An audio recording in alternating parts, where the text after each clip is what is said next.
Hey, what's up, gamers? How's everyone doing tonight? Whew. Stretch. There we go.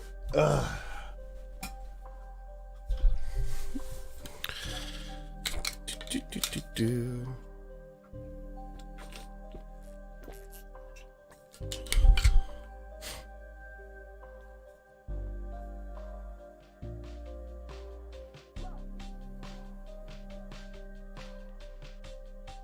All right.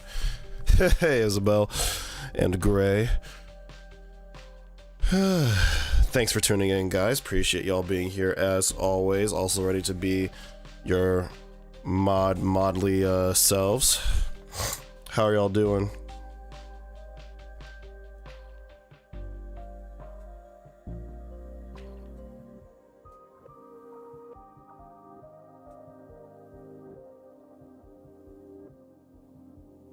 Hey, Nikki, what's good? Welcome in. Thanks for being here. Grace says the homies say hi. Aw. Hi, homies.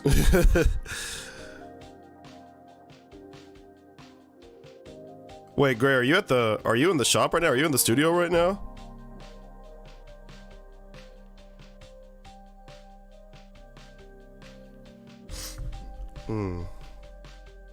Hey, E, what's good, fam? Thank you for tuning in. Happy to see you as always. We're watching on the TV. Oh, fun. I'm on TV. That's exciting. Okay, cool. Well, since we got a pretty decent number of people here already, I guess we're just gonna go ahead and jump in. Hi everybody, welcome back to youtube.com/@ChimeraGames. It's your boy Chimera, aka Christian. I'm very grateful that you are all here tonight. Thank you so much for tuning in yet again. I don't really have much by way of announcements for you all tonight. We're just gonna jump right into painting this here Castigator that we finished building over the last couple of streams. So I'm very excited to hop into that. I guess on a more couple more personal notes, I suppose. I will say that, first of all, I apologize if I sound a little like awkward, sound a little weird tonight. I am just getting over a bit of a cold, bit of an allergy-induced cold that I've been fighting over like the last week or so. This is what happens when you miss your Zyrtec dosage, Christian. Good job, but yeah, we're finally feeling better after that, after taking lots and lots of Day and NyQuil, respectively. Shoutouts to Day and NyQuil, basically the sponsors, dare I say saviors, of youtube.com/@ChimeraGames. And also got a little bit of exciting news too. I got the new apartment, guys. I finally applied for it. I applied for it earlier this week, and they got back to me today, and I was approved. So we moving. Gonna be moving away from this place and into a new spot here soon, which is going to impact stream schedule. With that being said, I think for now the plan is there's not going to be a stream next week. There's not going to be a stream next Thursday night, unfortunately. I'm so sorry about that, because likely everything in here is going to be packed up by then. Because this is going to be a bit of a not rush job, but everything's about to happen really fast here, starting in a couple of days. Thank you guys, appreciate the cheers in the chat. But yeah, right now I can confirm that there's not going to be a stream next week, so I got to focus on packing, and then hopefully we'll be back up and running the week after. I'm not going to guarantee anything. So right now, the 2 weeks from now is a bit up in the air, but I can confirm that at least next week there's not going to be a stream, and I apologize for that. Know that I will be thinking of you all the entire time I am gone, and I will be eagerly looking forward to when I can stream to you lovely people yet again. Thank you so much for your kind words, guys. That really means a lot to me. I appreciate y'all. Yeah, it's been a really rough week. Ask anyone who knows me in my personal life, which, to be perfectly honest, is like 3/4 of this chat. Hey, Godzilla, welcome in. Yeah, this whole moving process has been a bit of a nightmare for your boy. So to finally be like on the other side of the shit mountain feels really, really good. Godzilla, I was just explaining to the good people here in chat that there's not going to be a stream next week on Thursday because I will be moving. I recently got approved for a new apartment that I applied for about a week ago or so, and so I'm going to be moving. So all of my stuff's going to be packed up, so there's not going to be a stream next week, but I will miss y'all, and we'll see about 2 weeks from now. Again, because like a lot of life stuff is happening for me right now, there might not be a stream 2 weeks from now, but if whether or not there will or will not be one 2 weeks from now, I will post about that, and I'll post a reminder about this too. Thanks, Godzilla. I appreciate that, fam. What else was I gonna say? Also, I think y'all might have seen on the socials already, but I went ahead and I put the subscriber goals out there to make them all official, to put it in writing that I will indeed be doing a Bob Ross style stream if we get to 1,000 subscribers by the end of this year.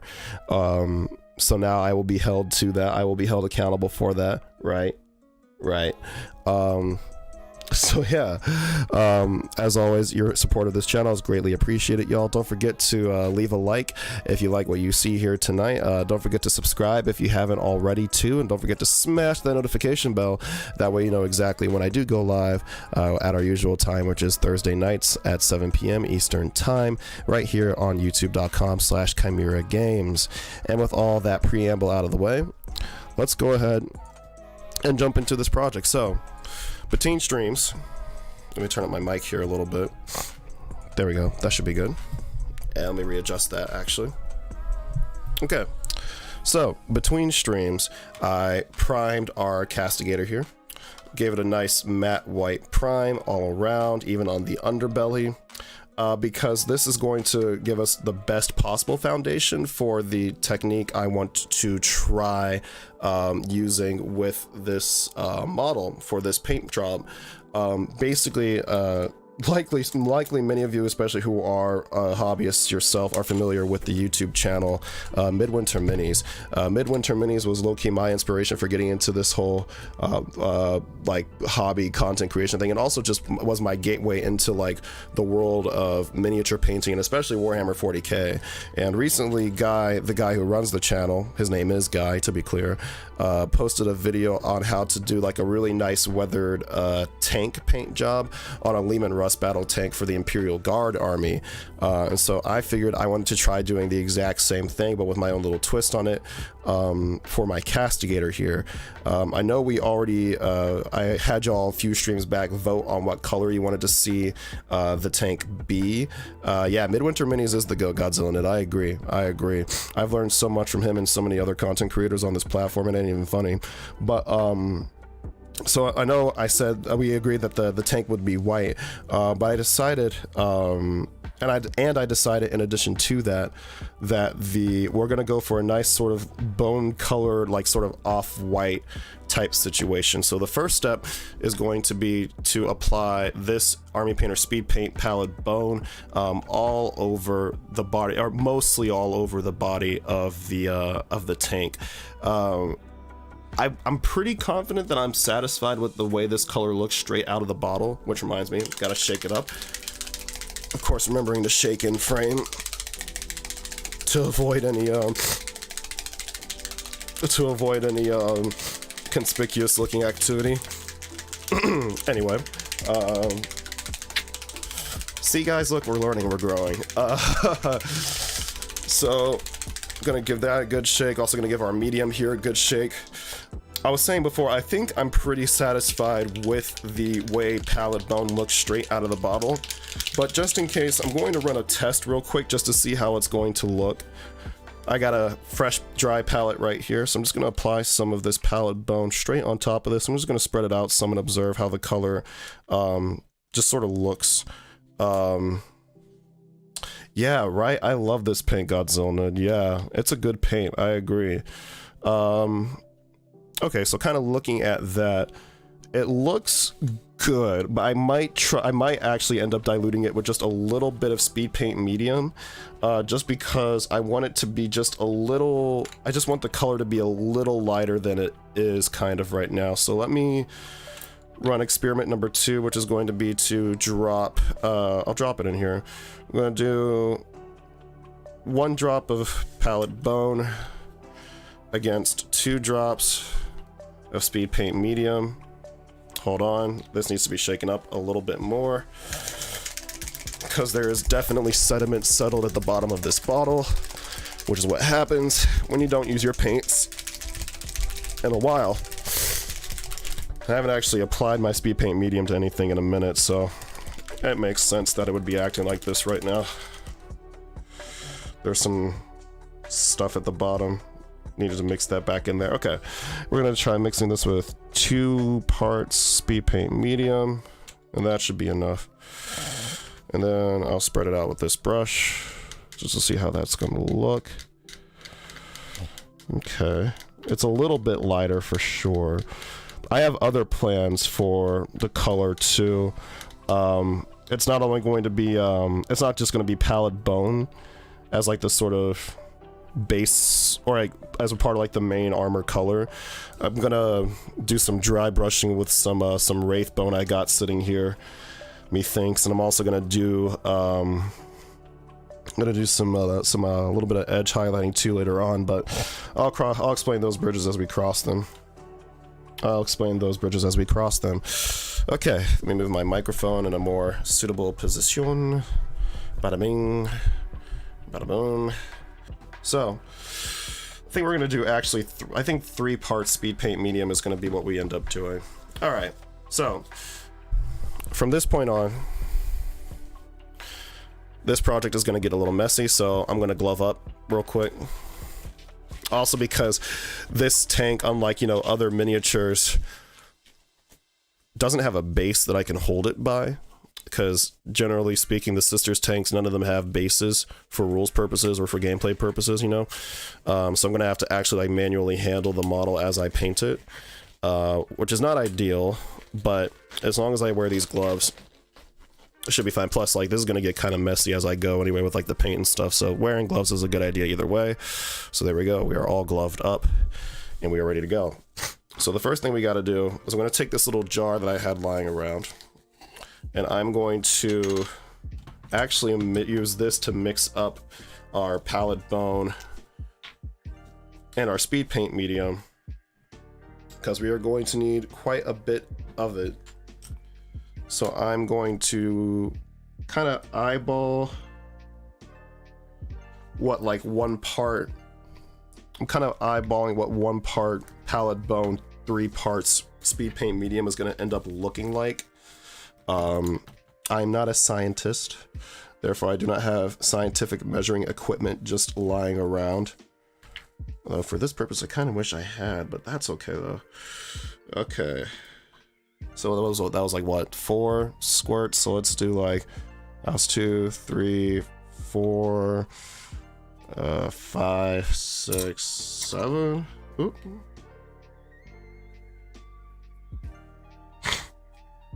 That should be good. That looks about like the ratio I want. Time to mix it up real quick. There we go. We're gonna be doing multiple coats of this, so that's why I have so much paint and medium in here. There we go. Ooh, it looks like molasses or something, but way thinner. The homies say bring out a Bunsen burner. Oh my god. I would. Wait, would a Bunsen burner actually be useful? What would you use a Bunsen burner for? You could use it to singe, like, terrain. If you wanted to, like, singe, like, your fake trees and your fake grass. There's a small fire hazard to be considered there, but I mean, could do it if you wanted to. Could do it to give your terrain or like your dioramas like a nice realistic scorched look to them. Okay, let me see how that looks. Oh, that's perfect. Oh, that's like the perfect mix. Okay, perfect. Chewbacca only set off my Apple Watch warning once today. It's a new record. Oh, good boy, Chewbacca. Good boy, Chewbacca. For those who don't know, Chewbacca is the golden doodle puppy that Isabel's currently dog sitting. And he is a menace. He is a menace. I have met him in person, and he is a menace, just as all dual-type dogs tend to, in fact, be. But he's a cutie, though. He's a real cutie patootie. Alright. So, what part of the model do I want to start with here? See, most other tanks in Warhammer 40k have a lot of, like, smooth panels, where you can just sort of slap the paint on there and then you're kind of just like fine. But there's a lot of intricacy with this, intricacy with this model that I'm trying to like work with / around. But honestly, a lot of it's going to get covered with other paints in the future, so like, I don't think we have to be as precise as I'm thinking. In fact, I think we can be pretty imprecise with this first step, honestly. And in fact, we are going to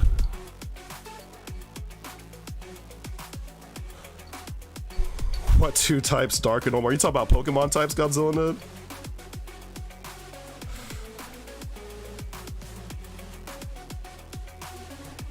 And we're just gonna slap this on here. Alright, let's start slapping that on there. The key with using speed paints and contrast style paints, like I mentioned back when we first started doing the sisters, is to use a bit more than you think you actually need to really get like the effect you're going for. Let's see.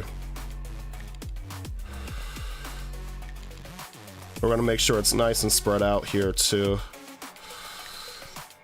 That way we don't get any running into any areas that we don't want it to really be in.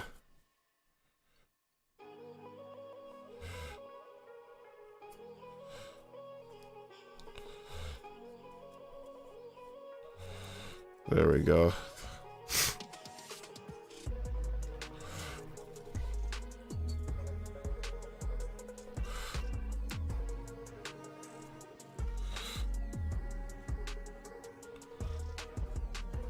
Nice, okay.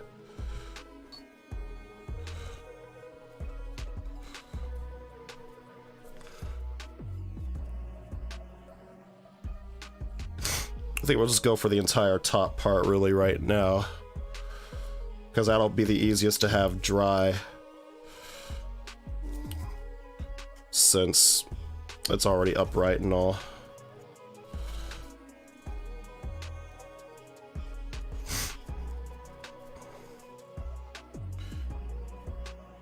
And you might be thinking the color looks a little thin right now, but that's okay, because that's, like I said before, we are going to do this in multiple passes. So it's going to eventually look more akin to like what we're going for in terms of like color strength here shortly.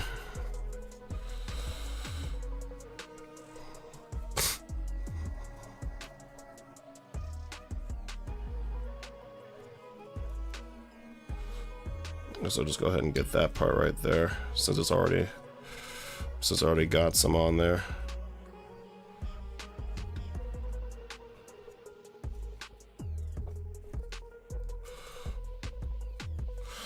Okay, get the top side right here, and then while this is still wet, we're gonna sort of soak up a lot of the excess paint that's sort of pooling in a bunch of different areas, just to avoid that looking kind of eh. Just to avoid that looking kind of eh. Got a couple areas to target here, it looks like. We'll get those.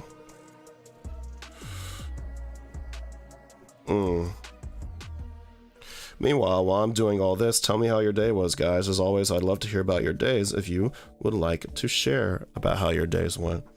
That would be swell.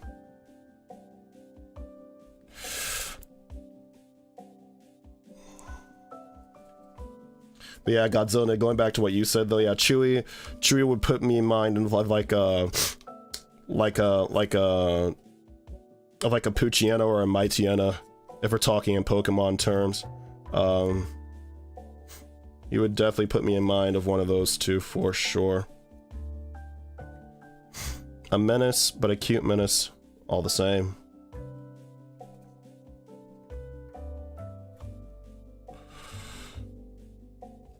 Okay, I'm gonna just reapply some right here. There we go. There we go. Nice. Okay. Excellent. All right. So now I just need to get I need a brush that I don't really care about. That'll be this one. I'm gonna just get that a little wet. Just gonna use this. We're just gonna go in there. We're gonna soak up all the excess paint by dampening your brush just a little bit. Ah, nice. My day's been, Godzilla says, my day's been going pretty good. Been reading some more Chainsaw Man. Let's go. I have not read the manga for Chainsaw Man, but I started watching the anime as it was airing a few months ago. I really like it. I want to read the manga. Might even start collecting the series if possible. I need to get back on my manga apps. God, I used to be a fiend on those shits. I used to fiend on those back in the day. Loved me some free manga back in the day. Yeah, Chainsaw Man, of all like the new stuff to come out in the last like year or so, I gotta say Chainsaw Man's probably my favorite. I think Chainsaw Man's my favorite of all the new stuff that's come out. It's really good. I would recommend. Big bet. Big bet. Yeah, sure. I'll repeat what I'm doing. What I'm doing for the with the paint right now, Grace. So what we're doing right now is, so ultimately our goal is to apply a sort of off-white color to the entire tank, kind of make it like a sort of creamy, bony-ish color. Those are two kind of like different really different off-whites, because one is warmer than the other. But what we're doing right now is we're taking our transparent speed paint palette bone, applying it all over the model in sort of phases and sort of chunks, and we're gonna let it dry for the most part. We're gonna let it just barely dry, and then I'll show y'all what happens next after it like finishes barely drying. Emphasis on barely.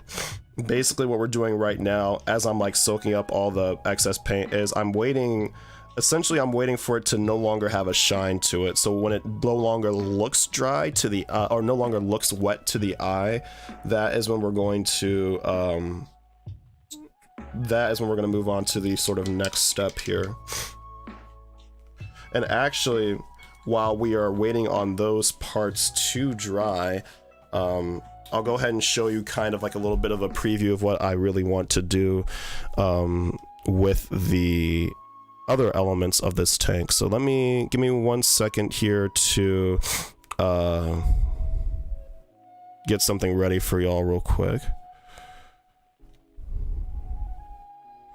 Let's see here. Oh, didn't mean to do that yet. Give me 1 second here, friends. Okay. I was just doing some research, there's some last minute research on this actually, just as I was getting ready for stream tonight. Okay, stand by. I guess I do have to do it kind of the awkward way here. Give me 1 second. Window capture. And then, okay, and then, perfect. This is exactly what I wanted to pull up right here. So, for those of you who are, let me bring myself back here. There we go. And there we go. Perfect. Okay. So, for those of you who are familiar with my army scheme, because you've been watching the streams or watching my shorts, you know that one key color of my army's overall color scheme, in addition to white, are dark blue and copper. And it's the copper part that I really want to do something interesting with this with this model, because what I'm going to do next, actually, with the off-white color here, is I'm going to distress it. I'm going to give it some a nice little sponge treatment, and then we're going to do a new layer on top of that, rinse, repeat, until we got a nice bit of color on there to give it a bit more of like a relict look, a bit more of like a derelict look to it, basically. And coupled with that, to sort of go along with that, I want to take the elements that I would normally pick out with the copper color, so like maybe like the barrels of the turrets, the sort of top parts of the torches on the sides, and whatever other decals I can pick out, and I'm gonna make them look like oxidized copper instead. So I've been doing a little bit of research on how, on the appearance of oxidized copper, and I found like a few key things that I wanted to sort of incorporate. So of course, we all know, but based on like, maybe looking at pictures of the Statue of Liberty growing up, for example, when copper oxidizes and turns into copper oxide, it turns into like a nice, really pretty turquoise color. And then you can see with this statue, because like the sort of underbelly wasn't as exposed to air as the top part, you see like the copper is sort of still clinging on to life on the under part there. And you can see that like at the worst bits, the copper itself looks kind of burned. I guess as a result of the chemical reaction. I don't know, chemistry was my worst subject in high school, but yeah, so we're going to be incorporating some of this like dark copper, some of this turquoise, and this is going to go on like the little statuettes that are all over the tank. If you look on the, I'll show you in a little bit, but like on the sides of the tank, there's statuettes, you know, kind of in this same vein here that I want to have a little bit of an oxidized copper look. So I was kind of just like studying these images here beforehand. So that's kind of where we're going with this. This is going to be a sort of run-down Castigator tank that my Order of Sisters sort of found lying around one day, and they're like, oh, you know what? We should use that in battle. Also, we kind of need to use this in battle because all our other tanks got blown to smithereens. And so they decided to revive this old Castigator that's certainly seen her fair share of war, of conflict all across the grim darkness of the far-flung future, yeah? So yeah, that is where we are headed. So right now, I gotta wait for this to dry a little bit more before we move on. I gotta be careful not to drink this. This looks kind of like root beer or like Coca-Cola. And also like to that end, so that's what I got. I don't know if this y'all caught this in like off screen or whatever, or slightly out of frame, but got this little bit of kitchen sponge here. I'm going to tear off some of this, and that's what we're going to use to distress the paint once we're ready for that step. But yeah, that is generally where we are going with all this.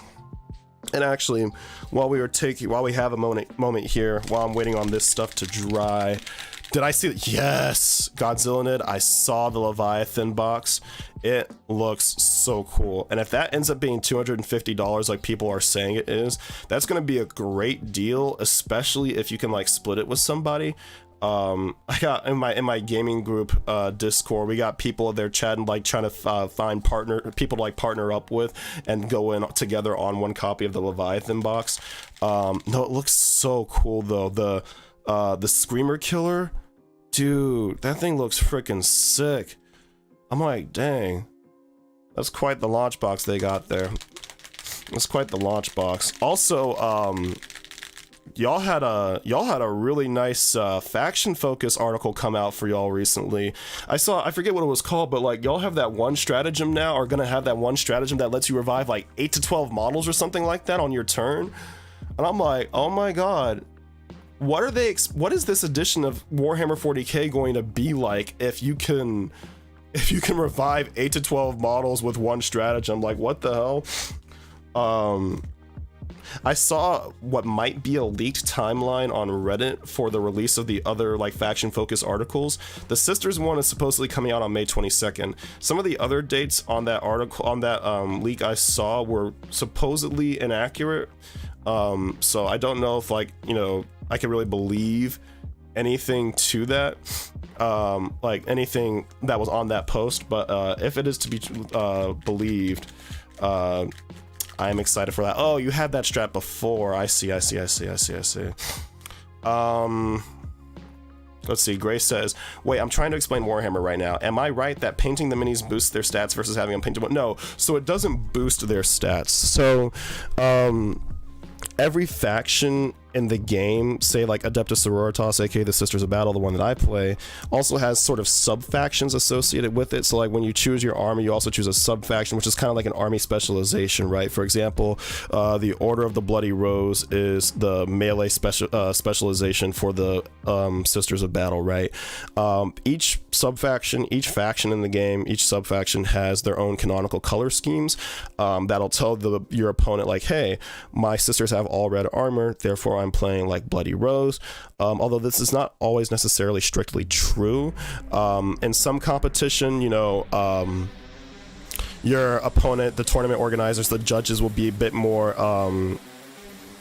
like strict on what your army can be painted as versus what you say you're playing it as. This is better illustrated with the Space Marines, because the Space Marines are like the iconic boys of Warhammer 40k, right? They're the mascot of the franchise, right? If you paint your Space Marines a certain shade of blue, like ultramarine blue, then you are playing Ultramarines. There's kind of no ifs, ands, or buts about it when it comes to that army. Other armies are much more flexible with like using custom color schemes and saying like, oh, I'm using a custom color scheme, but I'm playing like the Order of the Ebon Chalice for the Sisters of Battle, for example, which is my favorite order to play my sisters as, even though they're not painted as Ebon Chalice sisters. But so yeah, it kind of just determines like what your army gets to use in battle, though not always. It's not very strict with other factions. It's mainly with Space Marines and Chaos Space Marines where it's like actually that strict. Otherwise, the main purpose of painting your army is for points. When it comes to going to like competitive tournaments and stuff, you get a bonus 10 points to your final game score if your armies are fully painted to a battle ready standard.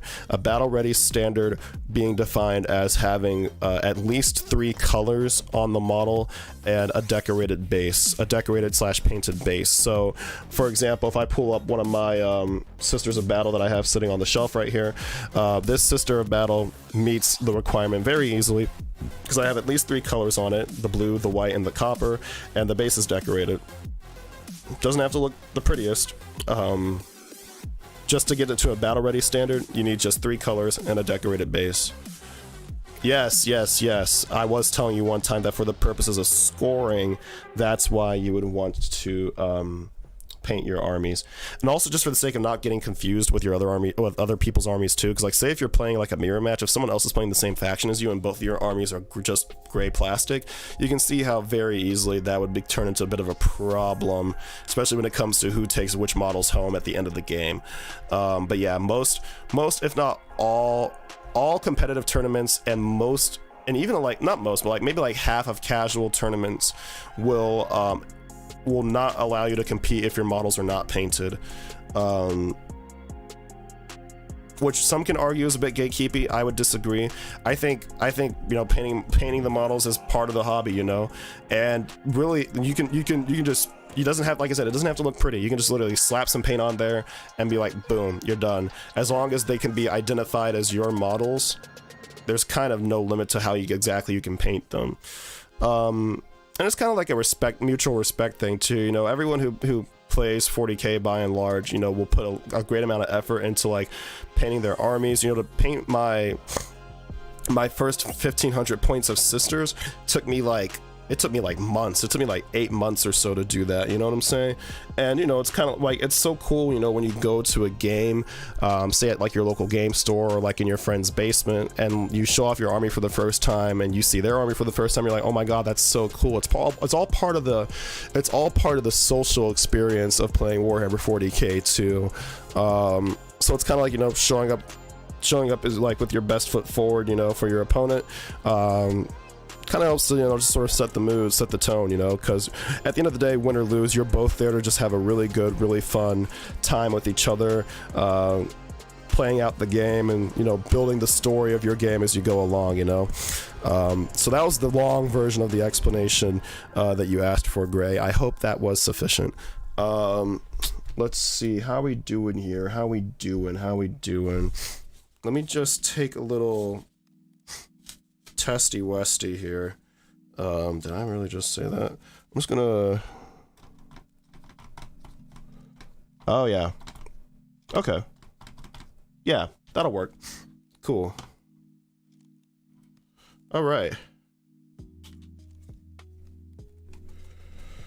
so we're gonna start sponging this now.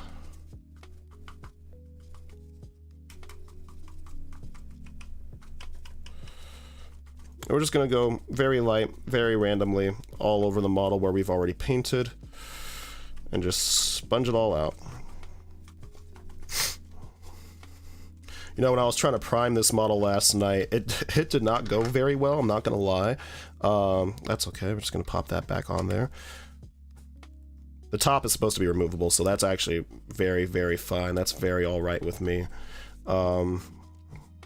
What was I saying? Yeah, I was priming this model last night, and for those of you who are painters yourselves, you might know this as well, but white primer is very, very, very hard to get like a good, strong, even coat all around with, by and large, because white is just, you know, it's such a light color in general, right?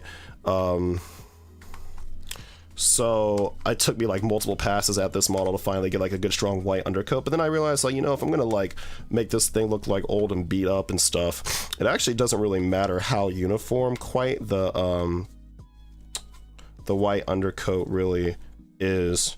I'm willing to, you know, kind of work with what it was giving me at the time. And so far, I gotta say, I'm pretty satisfied with like what I've been able to accomplish thus far. Let's see. Got some more excess here that I kind of want to get rid of too while I have the sponge out. Okay. Okay.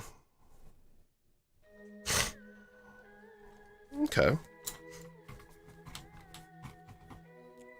Prime brown, color white. Ooh, interesting. Prime brown, color white. Why brown specifically, Nikki?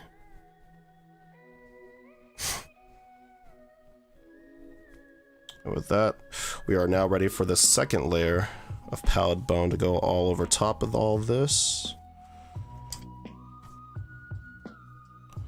For future projects, that might be easier.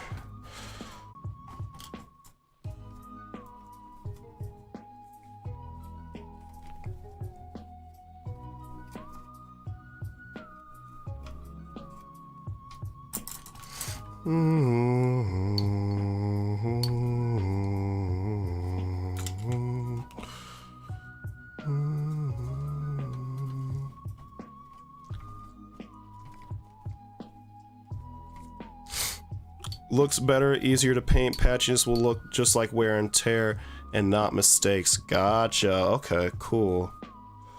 Good to know. It's great to know. I'm actually not going to take a pass over the top the...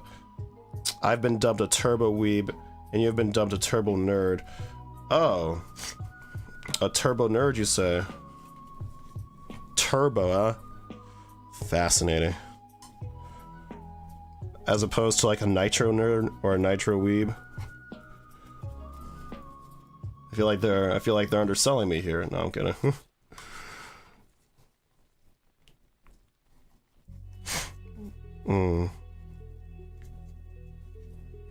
I'm guessing you must have told the homies about your manga collection, Gray. Is that the reason why?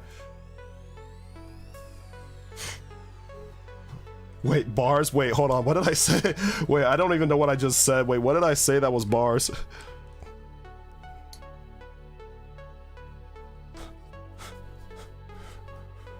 Wait, I blacked out. I blacked out. Wait, you're gonna have to tell me what I said one more time. Oh, they have seen. I see. Explains a lot. Explains a lot.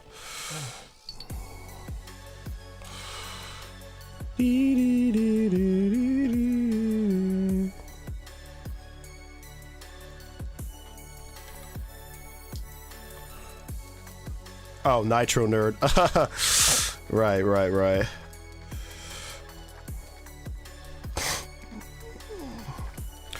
You know what the nice thing about using Army Painter Speed Paint, at least these 1.0 speed paints, because I know they're releasing the second wave of these very soon, is that because they reactivate very easily,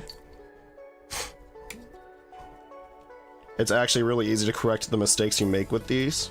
Because I could just like throw some water on it, it'll just fall right off. Which is why, even after after the Army Painter 2.0 speed paints come out, I think I'm still going to use the 1.0 speed paints, because I think the reactivation quality of these paints is actually very useful in certain applications. Just like, you know, with everything, you know, everything's got its own applications and best uses and stuff. Certain ways you gotta treat the tool in order to get the most out of the tool. So yeah, I think I'll still continue to use the 1.0 speed paints going forward, in addition to the 2.0s if I get my hands on the 2.0s.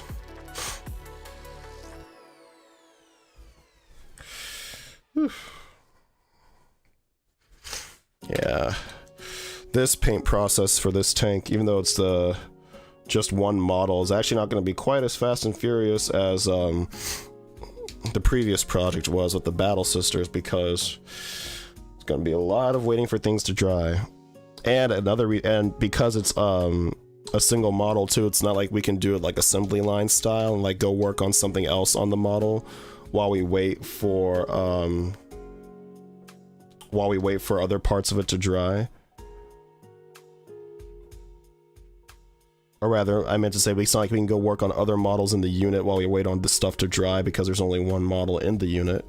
But it is such a big boy that we can probably find something else to work on it if we need it to, just for efficiency's sake.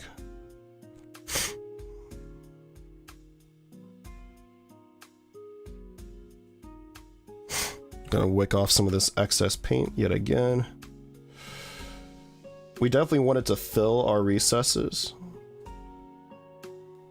but we don't want it to pool too dramatically, because then that won't look very good.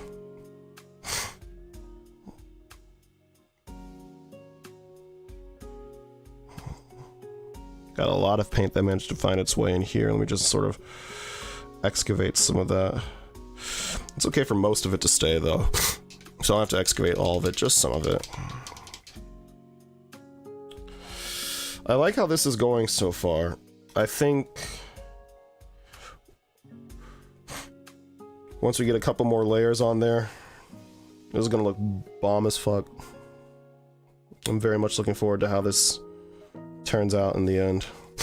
I think one thing I will go ahead and work on now, while I have a minute, is I'm gonna go ahead and work on the storm bolters, the guns on the side and front of the tank. I'm gonna go ahead and work on those.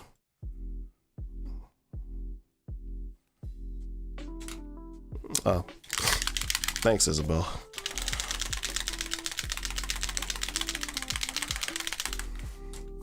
Got a little bit of extra pallid bone right there to wick off. Maybe I'll reapply it over here somewhat. Okay.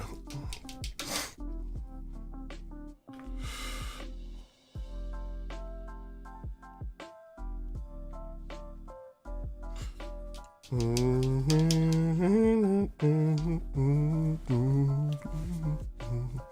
then once we're finally done with all this base coating, we will also do a little bit of dry brushing and edge highlighting to sort of build the color up from here. Make it just a little bit brighter. But not too bright, because after all, we are kind of relicking this this castigator anyway, so... Okay. For now, let's take some Grin Black speed paint here instead, and let's just go ahead and apply this to the storm bolters. Yeah, we'll just go ahead and apply that all over for the time being. Might add on to this a little bit later on too. Maybe add some like other little paint elements to make these storm bolters look not as make them look as though they're not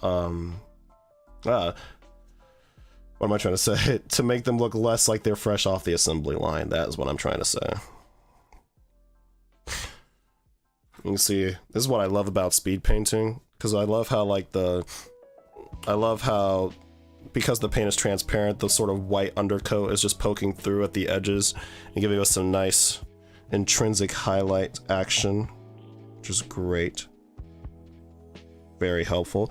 I'm also just taking the liberty to do these guns now, because once I try to get the base coat for the tank in and around where these guns are, it's gonna get a little messy, and I just want to have this coat sort of locked into place before I do anything around them, so around the storm bolters, I mean. So I'm just gonna do that real quick.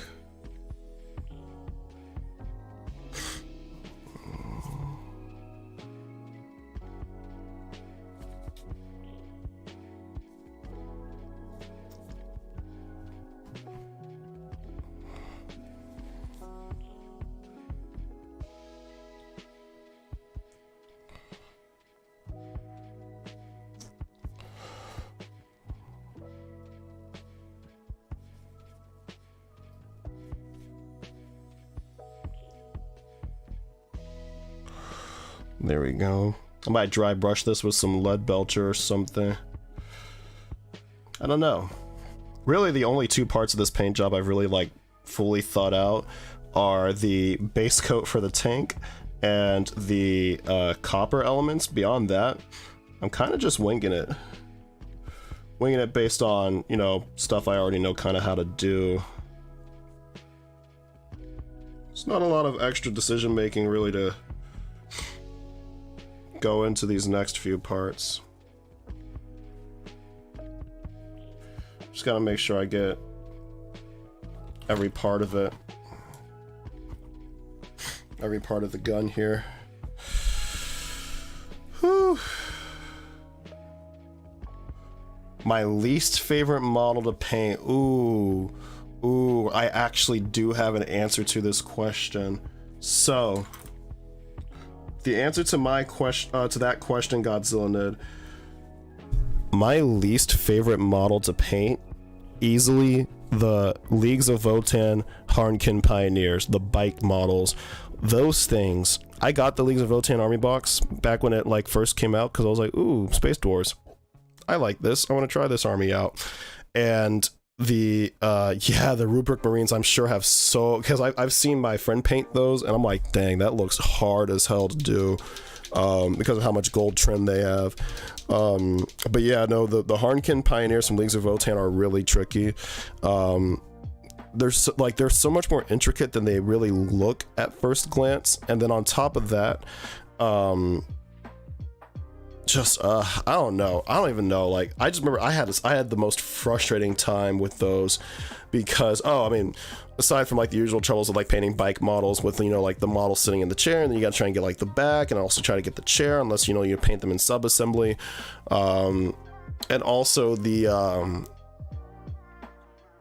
oh god, it was like the pipe, like the sort of like engine piping and like, ugh. Oh, the fact that they like have like a more like rounded sort of surface area to them too, kind of made getting like a nice even coat and at some points in that process a little more troublesome than it was really worth. Yeah, they just have and they have so much detail in them too, so it just took forever. Yeah, I'd say the Harnkin Pioneers from Leagues of Votann. Yeah. I gotta watch a play. Bye. Have a good show. Okay, great. Thanks for popping in, and thanks to your homies too for popping in as well. Glad I got to see you for a bit tonight. Take care and enjoy the play. Godzilla says, yeah, every armor panel had gold trim. Why? Word. Felt that. There's no worse feeling than like when you're painting something and you're like, oh cool, I'm almost done. You're like, wait, bruh, why is this here? You're like, alright. Or you can look at it like, oh yeah, I get more to paint. But most of the time I'm just like, ugh, really? Or like, why is this tucked away like that? Sort of situation, but yeah. Yeah, no, I feel you, man, I feel you. I feel you. Whew. Let's see.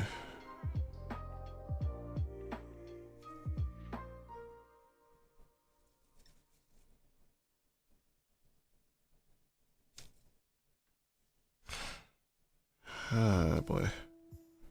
I'm gonna spread that out and work with it, what we have on the gun already. Because again, just like with the other parts of the tank, we want to avoid excess pooling as best as we can. Here.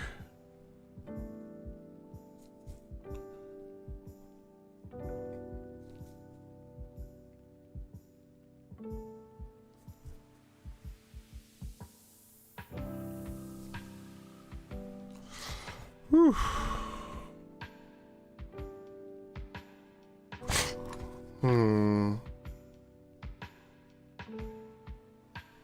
Trying to think if there's another option I have too. Oh, Sisters Repentia too. Sisters Repentia were tough models for me at first too, because I'm really bad at painting skin. But that was the project that forced me to learn how to paint skin better, because like they don't have power armor like the normal sisters do.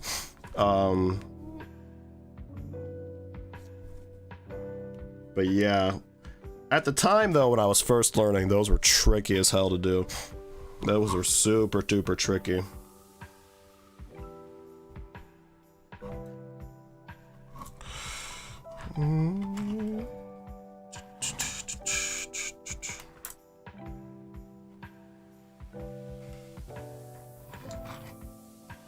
That's why I play Tyranids. I know that's right.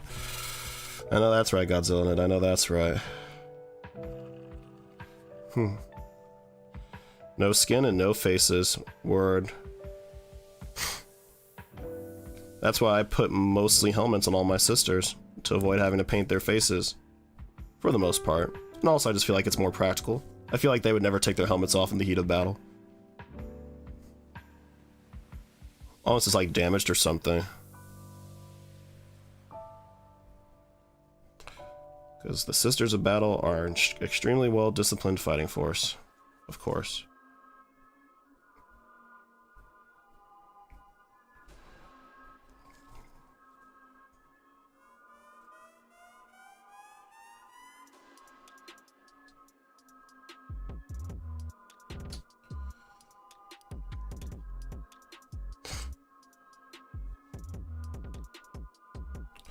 Let's see there.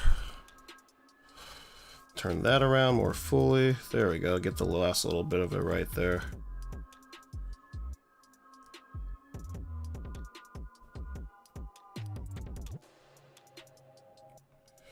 Nice.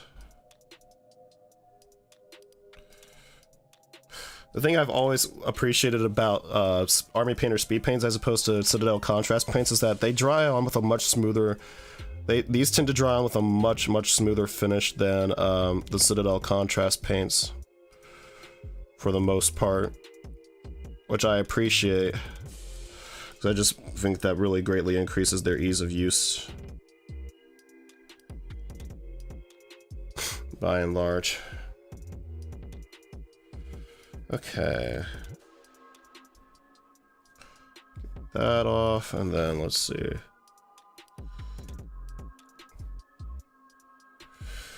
Our second layer of pallid bone should be almost done here, drying.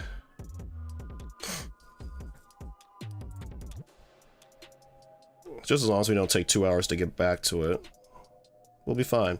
Because 2 hours is the official suggested drying time. According to Army Painter for their speed paints, at least for the 1.0 ones. But to get this plan of ours to work, we are of course not going to want to wait the full 2 hours. And also because that would make for a really boring stream. Now wouldn't it?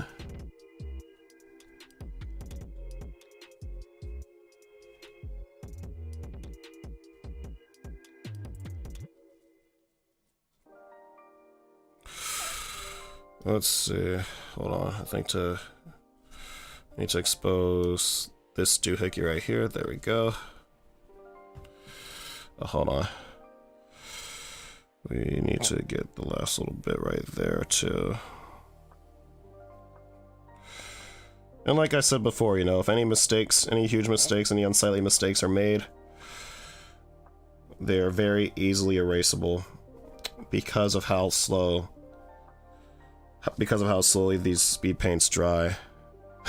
Watching paint dry stream would be hype. Oh my god. You know what Godzilla did? It would be. So true. So true. Maybe we'll keep that in the notebooks for a future stream potentially. Y'all can watch me go insane as I slowly watch paint dry.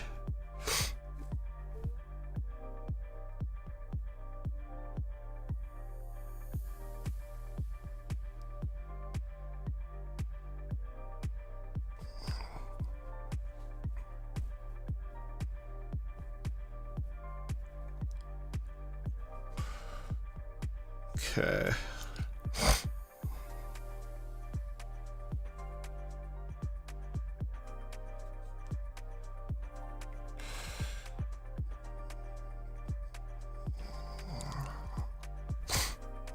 cool.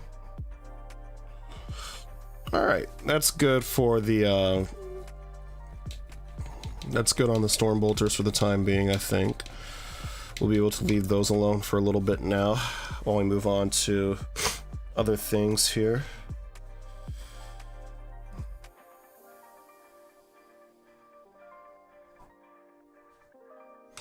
Now, what would be great is if I had a hairdryer. If I had a hairdryer, we could greatly speed up the drying process here, which would, of course, be pretty high if we could do that. But alas, I do not use a hairdryer in my daily life, so I do not have a hairdryer on hand. I'm gonna go ahead and get the doors too, because I think I've decided that I want the doors to be... Do I want the doors to be black? Yeah, I want the doors to be black. We'll let the doors be black. I want them to be black, so we're gonna paint them black real quick.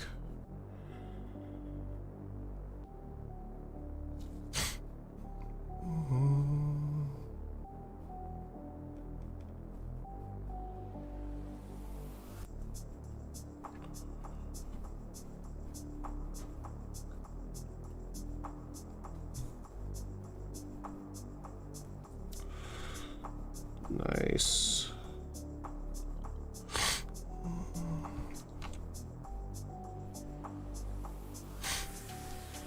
Okay. Group bonding session over paint drying. Absolutely. We'll just get some snacks, some beverages. We'll just sit and shoot the shit about life, all while watching paint dry.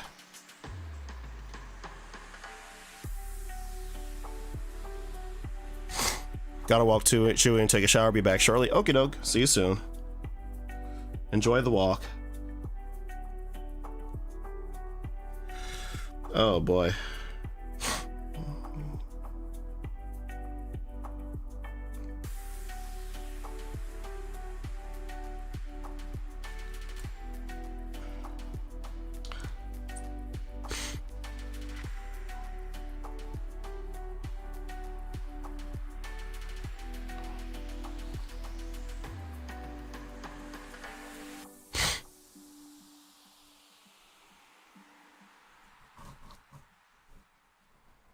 Let's see here.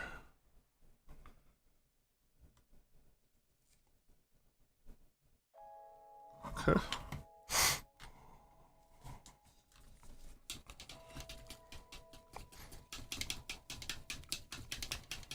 All right. Still looking a little glossy. Let's see.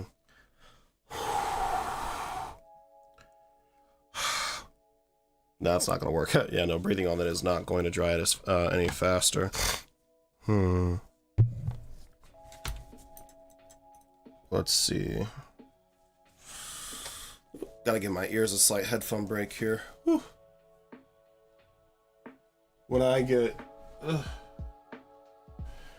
sick because of my allergies, my sinuses get congested like nothing else. Right now, even right now, I feel like I have like 2 giant cotton balls stuffed behind my ears. Ooh, a fan actually. Oh wait, do I have? Oh no, I don't have my fan from. I had one of those little battery-powered fans from one of my trips to the amusement park. I don't know where it is right now for the life of me. But you know what? If we need a drying apparatus for future projects or for like future streams, Godzilla, you just gave me a great idea for one to use. So thank you. I appreciate that. What was I going to say? Oh, yes. 2 giant cotton balls stuck behind my ears right now. That's what I'm feeling like. So I gotta occasionally just like give my ears a break here to relieve some of that pressure. Might also just loosen my headset here a little bit too. Whew. Oh boy. But thankfully today, for the first time in like 4 days, my sinuses are starting to feel like really clear. Not really clear, but they're starting to feel much clearer than they were a few days ago, so I'm grateful for that at the very least. Because boy howdy does having clogged sinuses suck.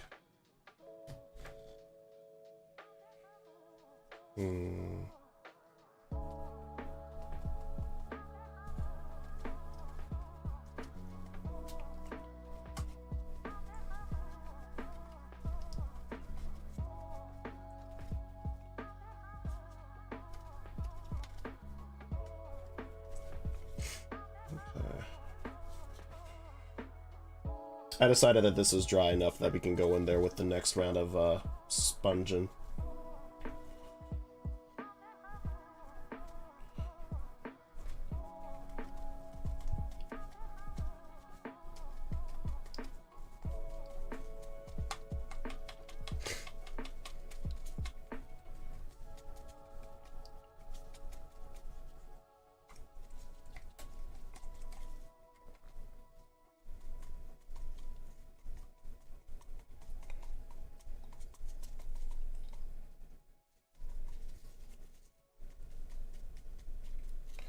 Let's see here. Yeah, there we go. Nice. And as we do this, since we didn't let the first layer dry, some of that is also going to come up too. I'm actually going to pop this off. Make accessing this area a little bit easier. And that's good because then, like, it's going to just add to, like, the depth of our wear and tear effect that we're going for here.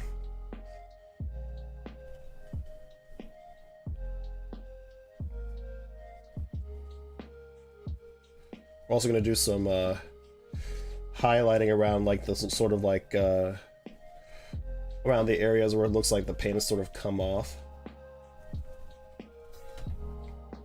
To add even more depth to it.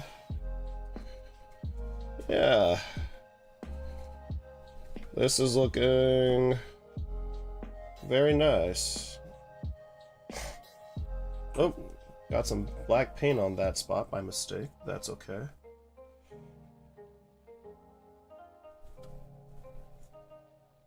Guess something over here must still be a little wet. That's fine. Didn't mean to do that, but we can roll with it. We will roll with it. Because rolling with the punches is what we do best here at... Because rolling with the punches is what we do best here at youtube.com/ChimeraGames. Whew. Okay. Oh, hold on. There's a lot of paint trapped underneath here. Let me just wipe that off, I guess. No point in that really being there. Okay. We'll, stamp onto here too. Being very careful not to stamp this so hard that it breaks, of course.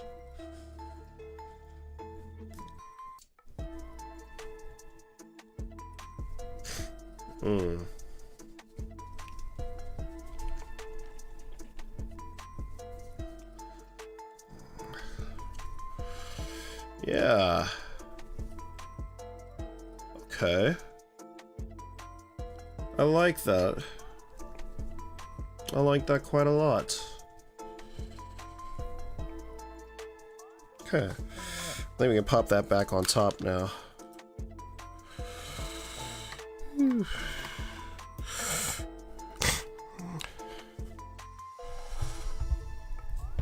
Godzilla Knit, if you're still there, Nikki, if you're still there, what are, of all the new models that have been revealed so far over the last, like, few weeks, and especially in this last week since Warhammer Fest, is there anything in particular that you're excited to paint first once it drops?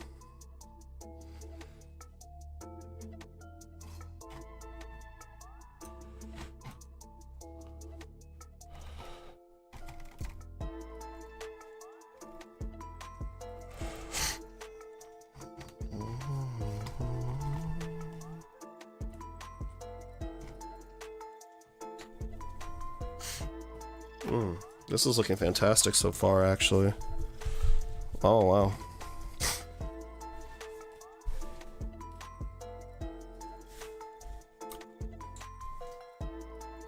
The Neuro Tyrant. Oh, yeah. The Neuro Tyrant and Psychophages look really, really cool. I really like the way the Neuro Tyrant works. Oh, looks, not works. Looks.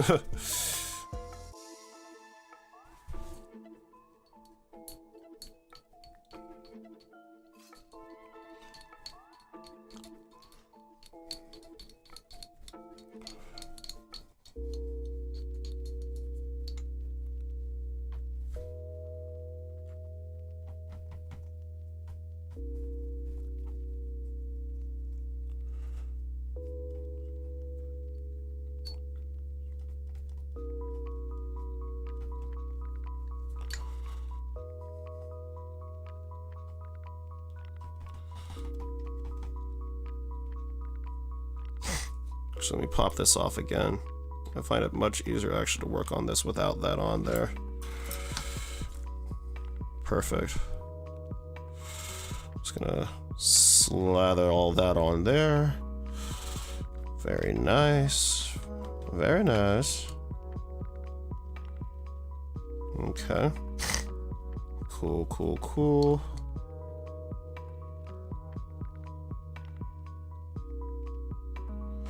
And see, as we add more layers, of course, the color is just getting that much more richer and fuller looking, which is fantastic to see.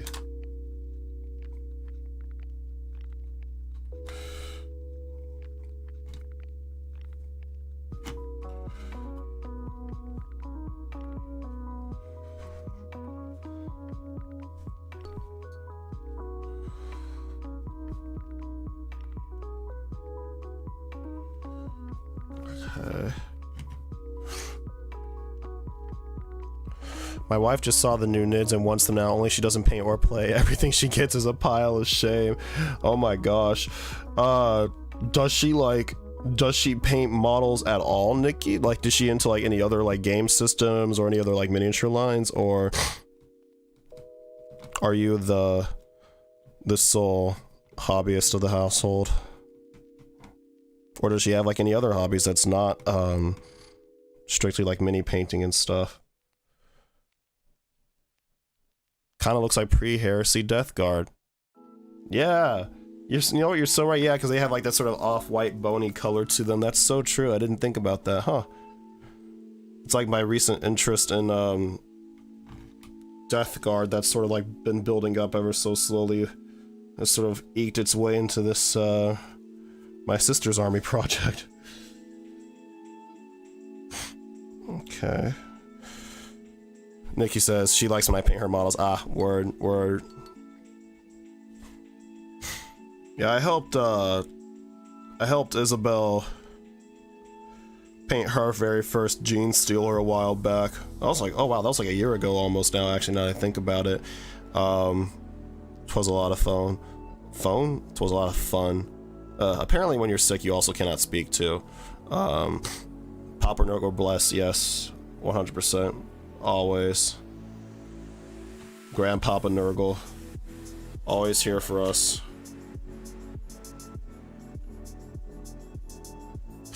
And is actually the Chaos God I feel most aligned with today, if we're being honest, because of how sicky I've been feeling. But also, Papa Nurgle's just a chill dude. I'm just feeling like chill vibes today. My favorite thing about Nurgle from the lore is how he'll just like come down that like every now and again and just be like, hey, let's chat to all like his followers. It's like, oh shit, hello. Nikki says she likes watching YouTubers that paint like Ninja and Eons of Battle, Midwinter 52 miniatures. I think that's the extent of her hobby. Word, okay, okay. So more or less a sort of casual peruser of the hobby. Also become a poxwalker. Easy clap. Life as a poxwalker would be so simple. You wouldn't have to pay taxes anymore, for one thing. It'd be kind of nice, kind of fun, kind of cool.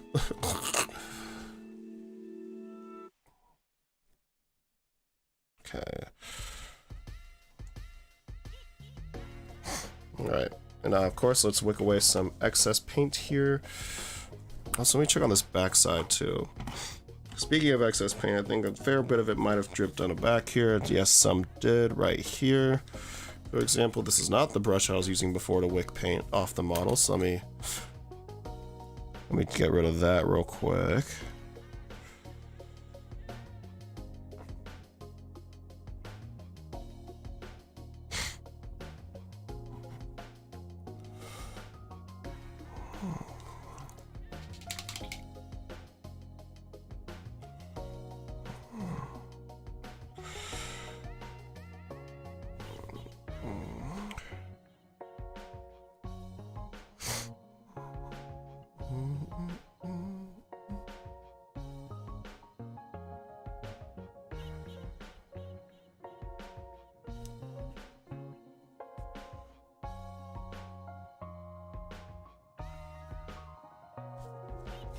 Let's see, is this gonna actually soak it up a little bit faster since it's bigger?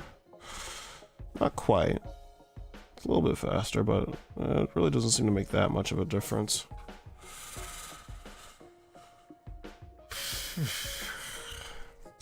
Let's see here.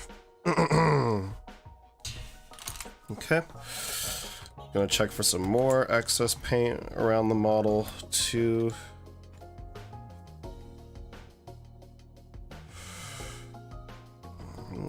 Move the paint around so it's a bit even all the way around.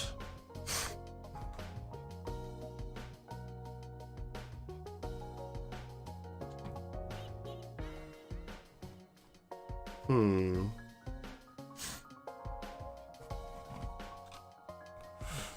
you know what? I think while we have a second too, while we're waiting on this to dry, I'm gonna pop.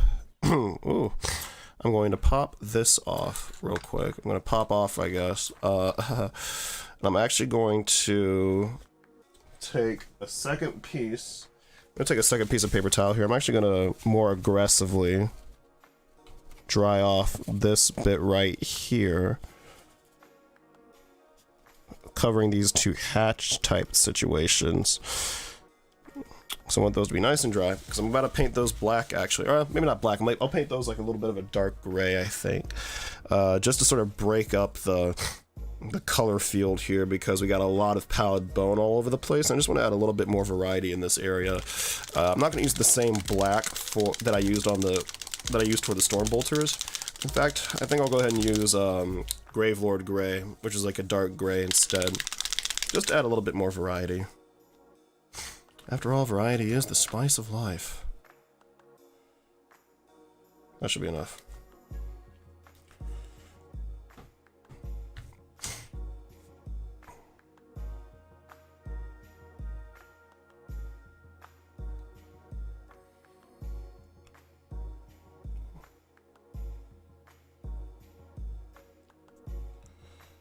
Terrific.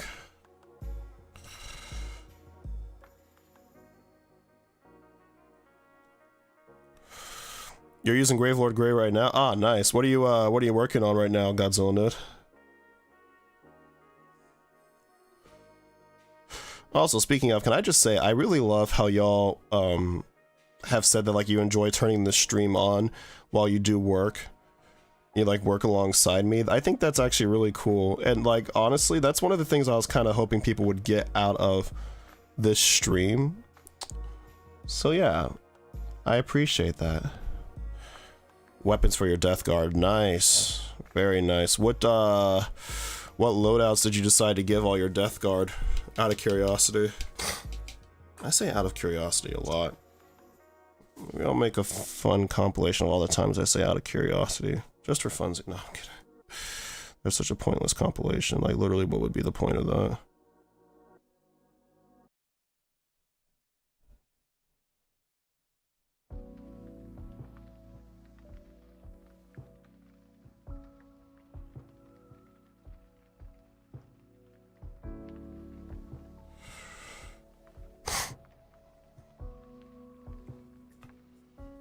Soaking up all this extra paint. You just use the cool stuff? Nice. Excellent decision making, my friend. Very nice. Just gonna blend that back out into there. Like out into there. Okay.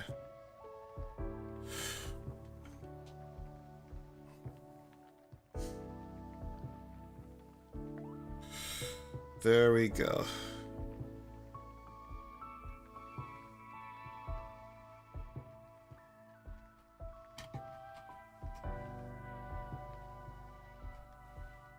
Nice. All right. Gonna just give that a couple more minutes to dry off the pallid bone, and then we'll do one more lift with our sponge, and then that should be it for the top part. And then we got to move on to the other parts of the tank, the other sides of the tank, and finally do those too. This step is not over yet. as close to the end as it looks like we might be. We are not quite there yet. We are not quite there yet. It is now 8:16. We've been working for about an hour. I'd say it's time for a hydration break real quick. And if you're doing work alongside me right now, feel free to take a hydration break too, because you deserve it. Let me just take my gloves off first. La-di-di-da, la-di-di-da, la-di-di-da, la-di-di-da. Oh my god, speaking of this music, the stupidest thing happened to me the other day, guys.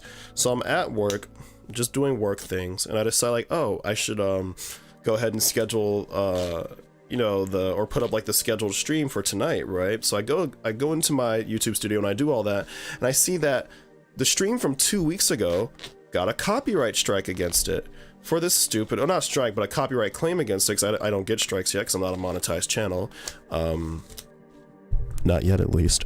And I go in there and I see that they put a copyright claim, and it wasn't even for like, I checked the whole thing, or I checked the rest of the video just to make sure. It wasn't because I like sang like a copyrighted song or anything, nor like did any copyrighted music really get in there. This claimant had tried to claim like the very end of the stream when like my sign-off screen is up, and it's just royalty-free music playing in the background. And I'm like, what the heck? That makes no frickin' sense. Why did this person file this claim? And it wasn't even the person who like owns the music too. It wasn't like Harris Heller came and found my stream, and or his like distributor came and found the stream. Or I guess, does he have a distributor if it's royalty free? Anyway, point is, it was just some rando put a copyright claim on the stream from 2 weeks ago for like the very tail end of it. Now, of course, this doesn't do anything to my channel because, like I said, I'm not monetized or anything. And like, you know, just to make the claim go away, I just trimmed out like the last 2 minutes, you know, of outro basically. Just because I figured, you know, it's like there's literally nothing going on at that point in the video. Fine, whatever. But still, it's just really annoying how that happened, because like this music is literally royalty free.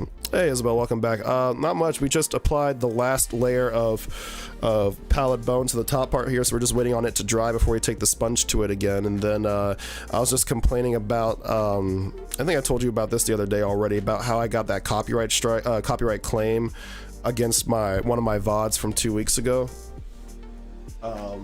So I was just recounting that story, that whole escapade, that whole saga to the chat while taking a hydration break.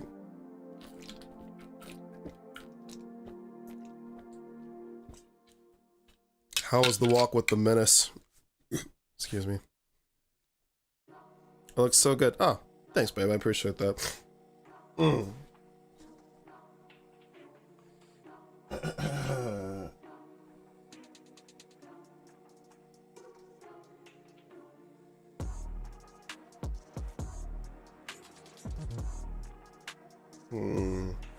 Hydrate or die. Exactly.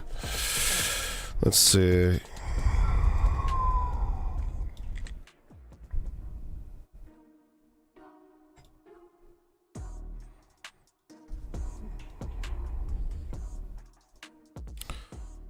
Just going to readjust the sound here.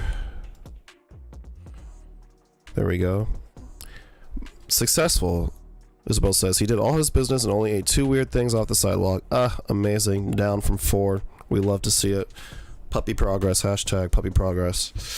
Let's see. How does the music sound? I just realized one of y'all had mentioned, or Gray had mentioned before they had to dip, that the music sounded a little too loud. Even though I have my headphones on, again, cotton balls in the ears, I legit feel like I can't hear. Oh wait, I can hear, but I can't hear as clearly as I normally could. So y'all let me know how this sounds. If that sounds okay. If this sounds okay.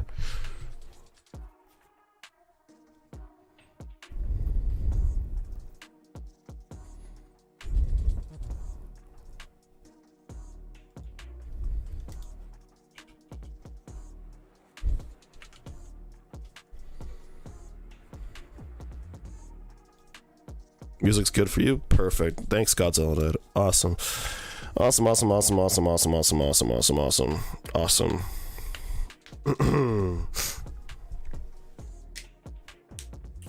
Alright, that looks like it needs just a couple more minutes to for sure be dry enough to work with. That just needs a couple more minutes, I think, to be for sure good enough to work with, or to continue working on top of. Yeah, just a couple more minutes and that should be good to go. Perfect. Sickness.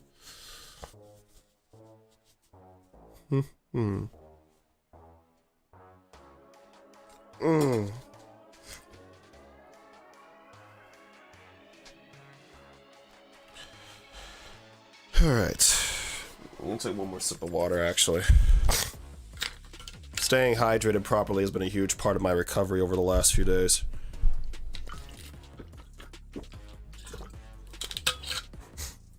Ooh, what's my favorite kaiju? My favorite kaiju. That's a good question. I gotta think. Let me think on that one.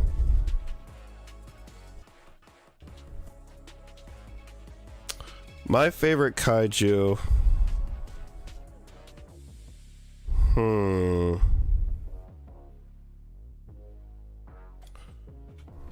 I mean,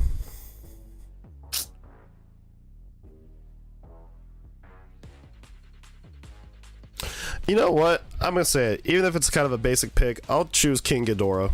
I'll choose King Ghidorah because I'm a sucker for three-headed dragons and shit like that.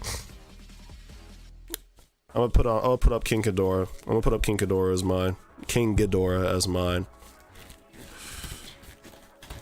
He shall be my favorite kaiju champion. Gigan, oh nice. Wait, I gotta remember what Gigan looks like. Hold on, let me see. Gigan. Oh yeah, he's sick. Oh yeah, he's dope. I like his swords. Swords? His swords for arms. I guess you could say it. The cool, like, red visor looking eyes too. That's sick. And for some reason, some random deviant art of Gigan came up, so we're going to ignore that. Oh dear. Yeah, I like King Ghidorah though. Double pronged chainsaw hands. Ah, how very fitting. How very timely we bring up Gigan when you were just mentioning that you were reading Chainsaw Man. How deep into Chainsaw Man are you, by the way, Godzilla Dead?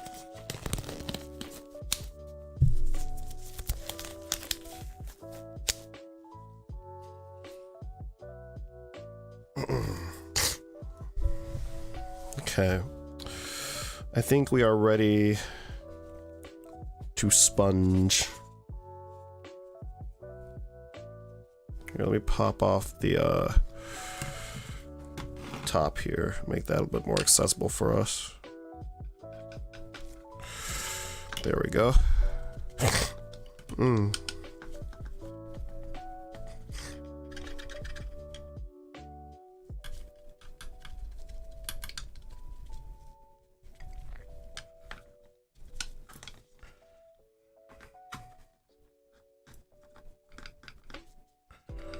Sponge, exactly.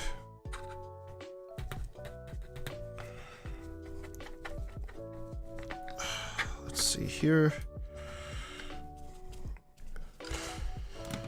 Okay. Oh yeah, that looks great.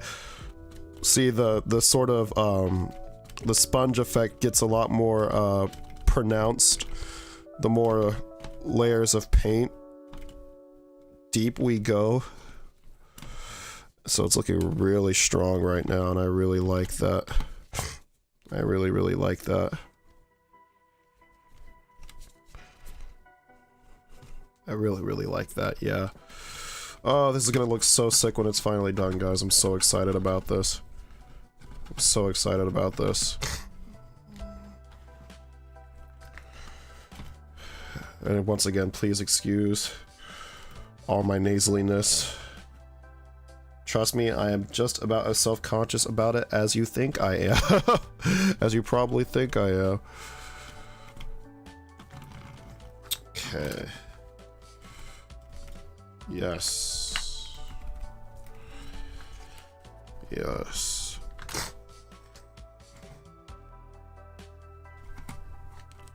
Now this overall looks a bit more, I guess you could say, like dramatic than it kind of does in Midwinter Minis tutorial, but I'm a very dramatic person. Just ask my girlfriend or any of my friends. I'm a very dramatic person. That's why I went to acting school for a time. And so I like going big and bold, you know. Go big or go home. Well, I am already home, so that would be kind of hard to do. Kind of hard to follow up with. So I guess it only leaves us with the option to go big. There is no or. Just go big for us here tonight.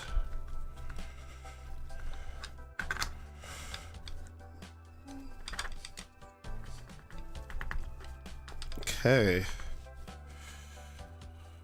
Alright. Alright. Neato. Neato burrito. It's so funny how similar painting techniques for minis and special effects makeup are. Oh yeah. That's so true.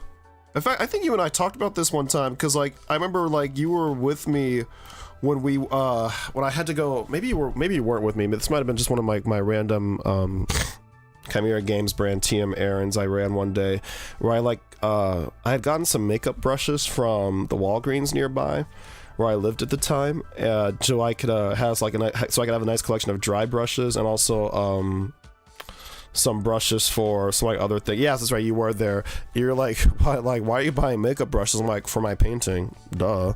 And you're like, wait, what? Seriously? And I was like, yeah, because yeah, because I need them. Oh, Godzilla, you said you're on chapter 46. Oh, okay, nice, nice. So you are pretty far along there. Excellent.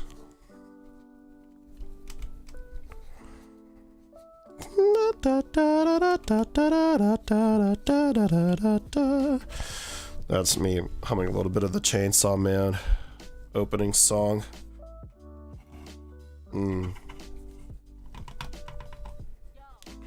Yeah, I'm going to a convention in the summer, and I'm like confident that I'm gonna see like a ton of Chainsaw Man cosplayers. I think it's gonna be like three main things. It's gonna be Chainsaw Man, it's going to be Demon Slayer, and it's gonna be probably Attack on Titan, because by then the last season should probably be over at that point, I'm pretty sure. But yeah, each episode has a different outro song, right? I thought that was so cool. Like at first I thought like, oh, I thought I was tripping when I was like, wait, am I just like not remembering what the outro song is because I like skip it sometimes? I'm like, no, that's not the case at all. There's just a different outro for each episode of Chainsaw Man, which I'm like, dang, that's pretty tight. E says this looks so good. Oh, thank you, E. I appreciate that. Thank you. Yeah, I must say this is really like jumped to life. And we haven't even really been at this for very long too. We've literally just done like one side of the base coating here. We're gonna move on to sides number 2 through 5 here in a little bit, because I gotta do the under part too. And in fact, since there's already some paint on there, let's do the under part next, because it'll be really quickly to just slap on there.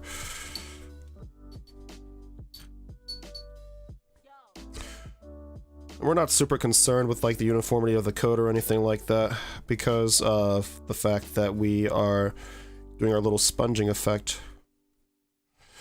But yeah, going back to what I was saying before, I'm very much looking forward to seeing all the cosplayers and everything. I used to cosplay a lot when I was younger, not so much nowadays. Nowadays, I kind of just like want to be at the con and, you know, just kind of chill out, like be me. Maybe wear some like, you know, fandom gear or whatever, but like generally don't cosplay as much as I used to anymore. Although I will say I do miss it, and I might be attempting it this year with my friends. We might be doing a group. I don't know if I've mentioned this on stream yet, but me and my friends, we might be doing a group Boondocks cosplay. I've been assigned, of course, Tom, because for those of you who know the Boondocks, you know that Tom is light-skinned, like me. And that is where our resemblances as people end. Uh, but yeah, so I'm looking forward to potentially doing that with my friends. Just got to figure out how to put together a Tom costume, I guess. And then we'll go from there. But yeah, the last couple of times I've been to a convention, I've generally preferred being sort of incognito, and not really cosplaying. Although I was always super flattered when people would stop me and ask me for a picture real quick. It's one of the main things I get a kick out of when it comes to cosplay. I used to cosplay as Assassin's Creed 2 Ezio back when I first started cosplaying, and it's so funny because despite the fact that I just bought like that cheap Party City costume that was like, at the time I think it was like $60 when I bought it, so I bought it on sale, and yet to this day I don't think like any other cosplay I really did really like drew as much attention. I don't know what it was. I don't know, I really just vibed with that character, like with Ezio. Assassin's Creed used to be Godzilla says you should dress up as a sister of battle. Oh my god, if only I could pull that off. That'd be kind of sick. It'd be really cool to like craft that armor out of like Warbler or something. It would take months though, but I'd be up for the challenge. I mean, shoot, I once almost tried doing the same thing but with like Monster Hunter armor instead, which is way more intricate. So I don't know. But yeah, also, you know, I saw some pictures of the cosplayers at the cosplay contest at Warhammer Fest. Oh, freaking incredible. I don't know if people have the patience. I don't know how people have the patience to build their own power armor like that. That's freaking insane. That's next level cosplay dedication right there. For shizzle.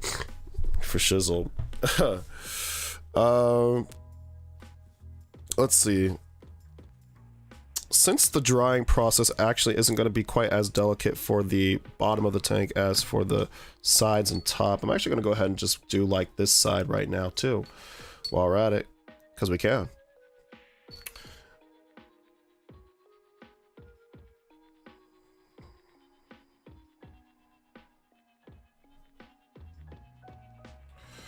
There we go.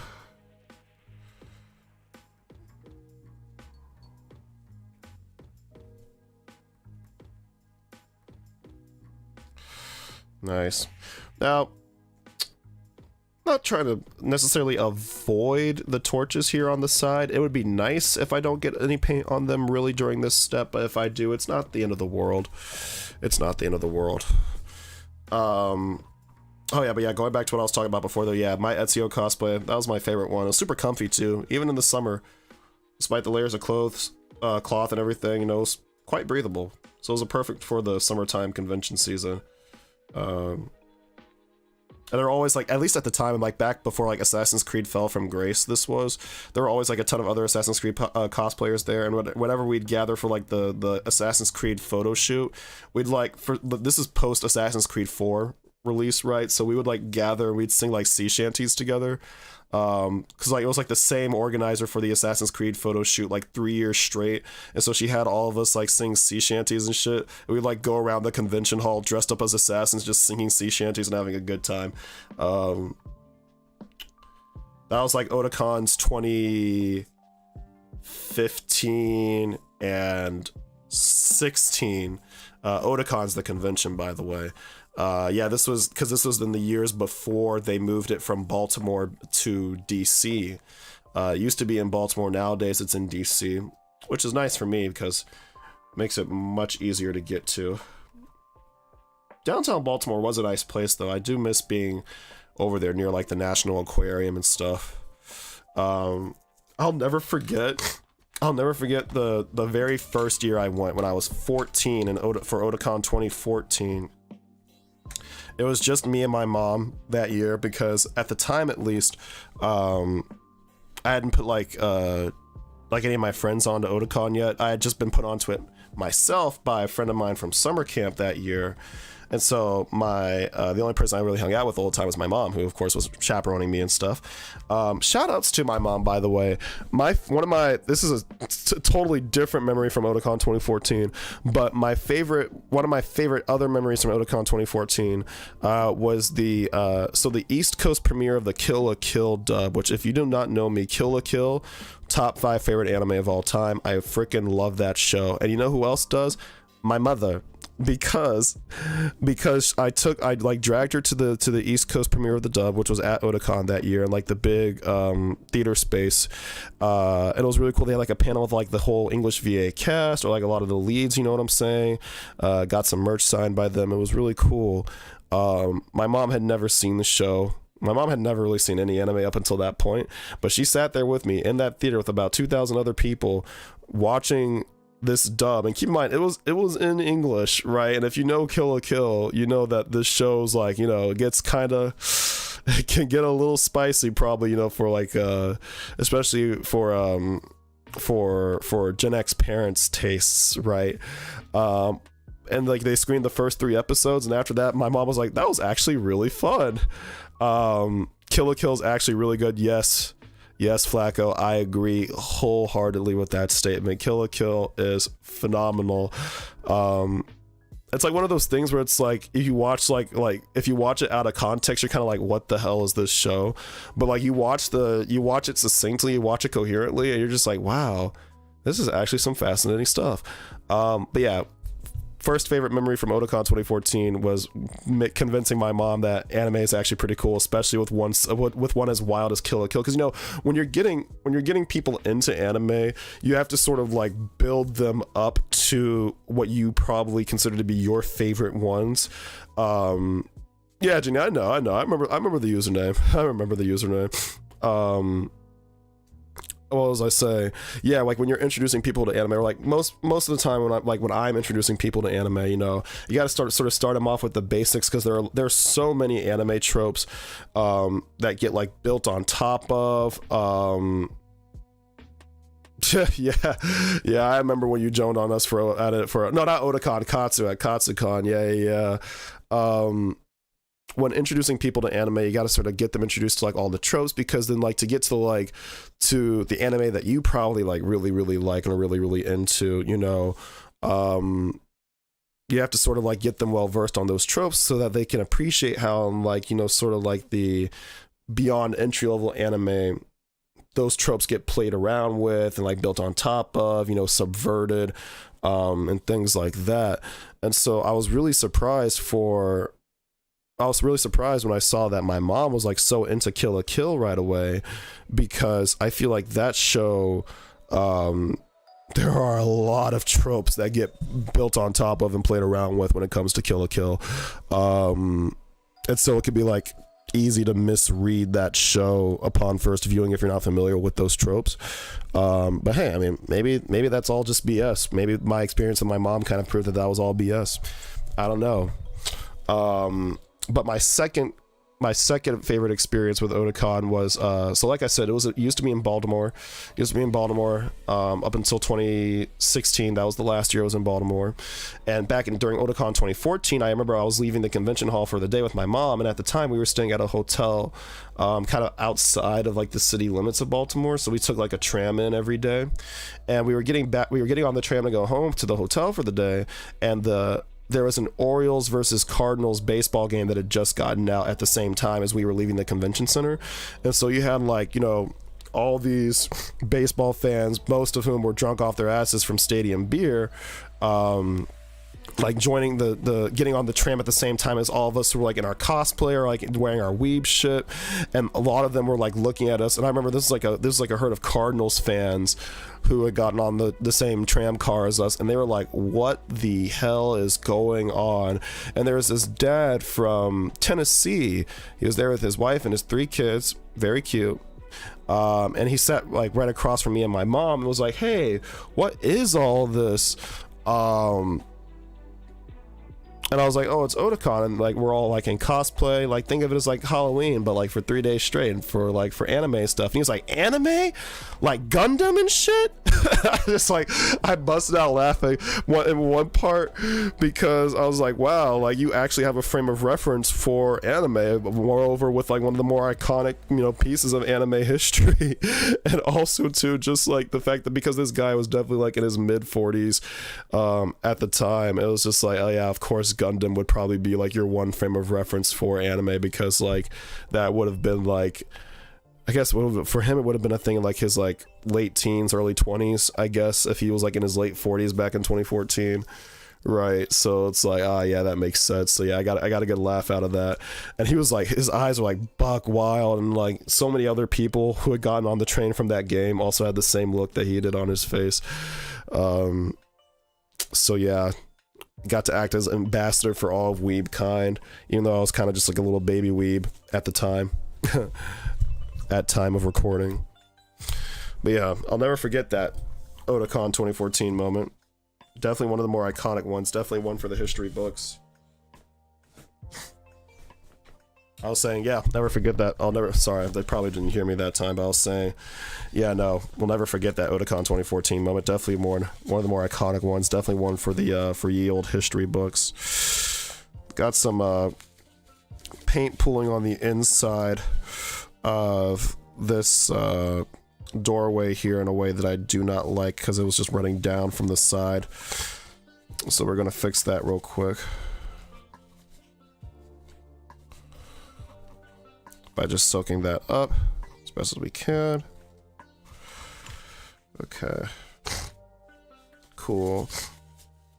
And then Janine, because I know you're there too, remember, what was it? Oh, it had to be Katsucon 2015, because it was the first con that you, me, and Gray all went together.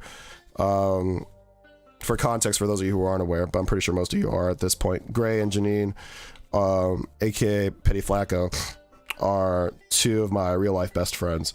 And they're the ones I go to conventions with all the time, and our first convention together was Katsucon 2015 at the Gaylord National, National Harbor, Maryland. And we were shopping around in like the dealer room, and Flacco was really into K-pop, and so we had found this table where like a bunch of K-pop albums were being sold. And God, the haggling between those two.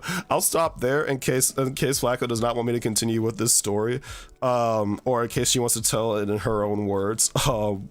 But yeah, that dude was trying to rip you off though, low-key. Like, he really was trying to rip you off. Like, props to you for standing your ground and getting like that really good deal on, I think, what was it? Was it BAP? I remember it being red. Whatever album you got, I remember it was like a red album of sorts. I just don't remember which album it was. Also, it is time to now distress this layer of paint.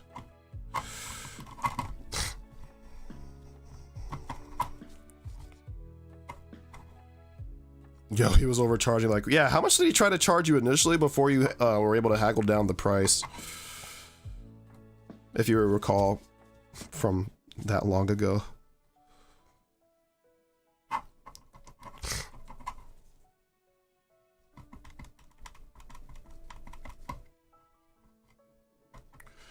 Yeah, it was BAP's No Mercy mini album. Yeah, I thought so. And I miss BAP.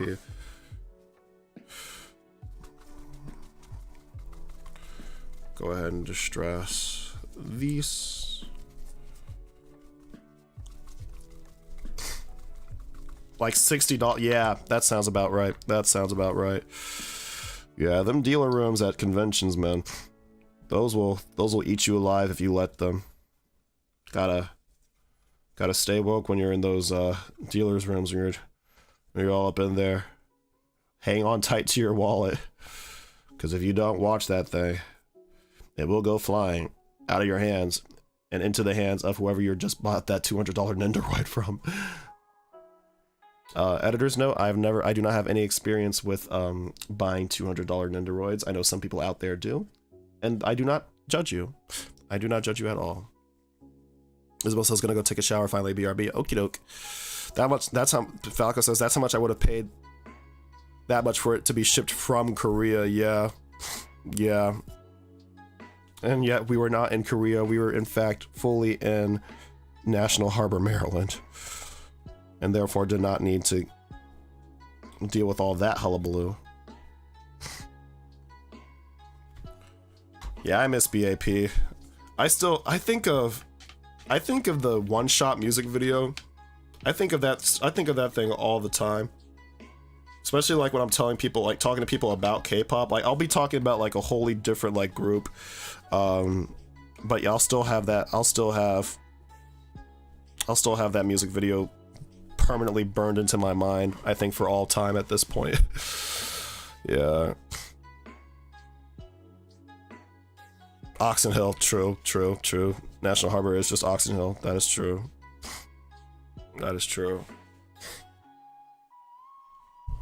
Actually, you know what's so funny, Flacco? You and E, if E is still here, you two would have a lot to talk about because you both very much are into the K-pops. The bops from the K-pop. I didn't have a fun turn of phrase for that.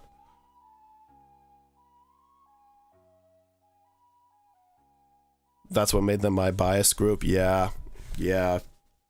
And for good reason, too. That music video is so cool. I think that music video is what really opened my eyes to, like, what K-pop, like, is, I guess you can say. Beyond just, like, being a genre of music. I don't know. Plus, I never seen a music video quite as intricate. Well, I mean, I guess technically there was, like, Purple Rain and Thriller, which were, of course, very intricate and monumental music videos. But, like, aside from those two, which is just, like, you know, part of, like, growing up Black 101, I guess you can say. But aside from those, like, just seeing it done in, like, that sort of theater, that sort of genre of music that at the time I was not very familiar with at all. It was just sort of mind-boggling to me. To 12, 13, probably 12, because I don't think I would. I didn't watch it until you recommended it to me, so like 12, 13-year-old me. Because that's how long we've known each other. BAP walks so BTS can run. Real talk. Real talk.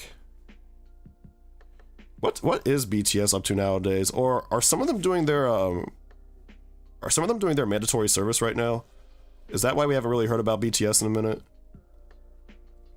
Or am I behind?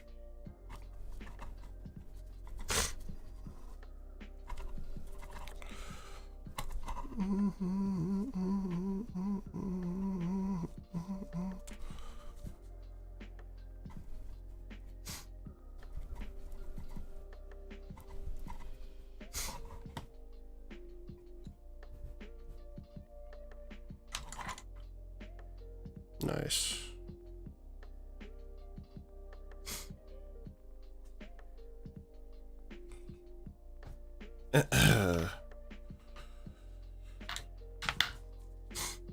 Some are doing solo stuff, some are doing their military service. Gotcha.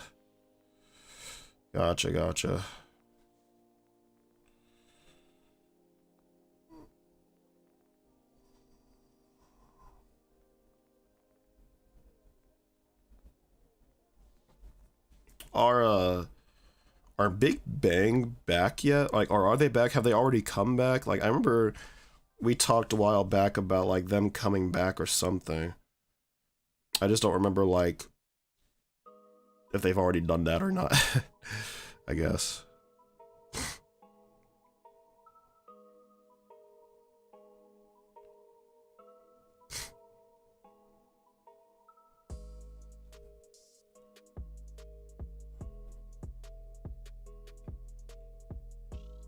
Okay. Right now, I'm just taking a moment to clean up some puddling that's happening down below deck here. They dropped a single last year. That's right. I remember seeing their announcement about that, and yet for some reason I never freaking listened to it. I must have gotten distracted with something else. Okay. Suga's on tour, right? And Top about to go to the moon, so we'll see what happens. Wait. What? Wait, are you saying that, like, metaphorically, or do you mean that literally? Like, TLP's literally about to go to the moon. Please advise.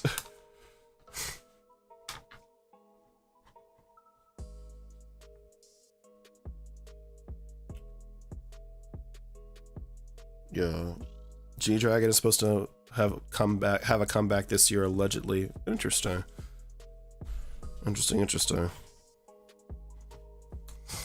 I am a huge G-Dragon fan, even after all these years, so that'd be cool. He's literally... What? Wait, why are they sending him to the moon? Is he an astronaut now? Or did I just freaking miss something here?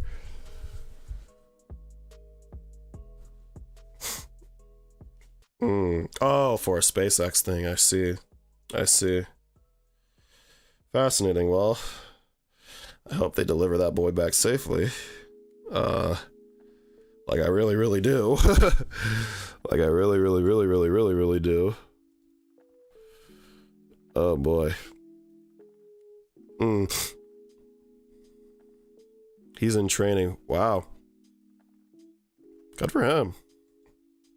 Good for him. And I don't know, but it kind of makes sense.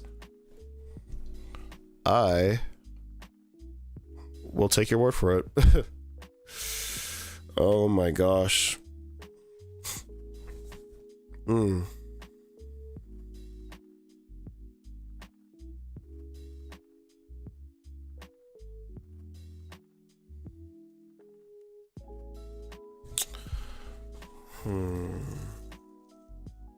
There's something else I wanted to say. I don't remember what exactly it was I was going to say. Oh. I was going to say Happy Star Wars Day, everybody, by the way. May the 4th be with you all today. Today is, in fact, Star Wars Day. I almost forgot today was Star Wars Day. I haven't wished anyone a happy 4th yet today, really, because I've been so busy with other things. I kind of let it, like, slip to the back of my mind. But yeah, Star Wars Day. Big hype. Fun fact, I don't know if I've mentioned this on stream before, but Star Wars Episode 3, Revenge of the Sith, was the very first movie I ever saw in theaters. I still remember the night I saw it with my parents like it was yesterday, even though it was like literally full like 18 years ago. I remember falling asleep during the movie. I remember I fell asleep at some point. Now here I am struggling to recall the plot, even though I've seen that movie so many times. I fell asleep at some point between when like, oh god, I fell asleep. Now that I think about it, I fell asleep like really early on in that movie. I fell asleep like after the scene where like Anakin and Obi-Wan sort of part ways. He's like, I trained you since you were a small boy or whatever. From that scene, and then by the time I woke up, those niggas was on Mustafar. They were on Mustafar, so I slept through a pretty sizable chunk of the movie, but I still got to see the entire Mustafar sequence though, so like, you know, I still got to see like one of the coolest scenes in all Star Wars, so a win's a win. And of course I went back and watched the whole movie later, like, you know, maybe a couple years later or so, like when I was old enough to really be aware of my actions, and I was like, and we had the DVD, so I was like, oh, let's watch it, because I want to see like how the rest of the story panned out. And yeah, Revenge of the Sith, my first movie ever, followed by, I think the next movie I saw after that might have been Shark Boy and Lava Girl. That experience I remember too, because I saw that movie in 3D with my grandmother, which was a time. That whole movie was just a time. But of course, to this day, I still very much adore it.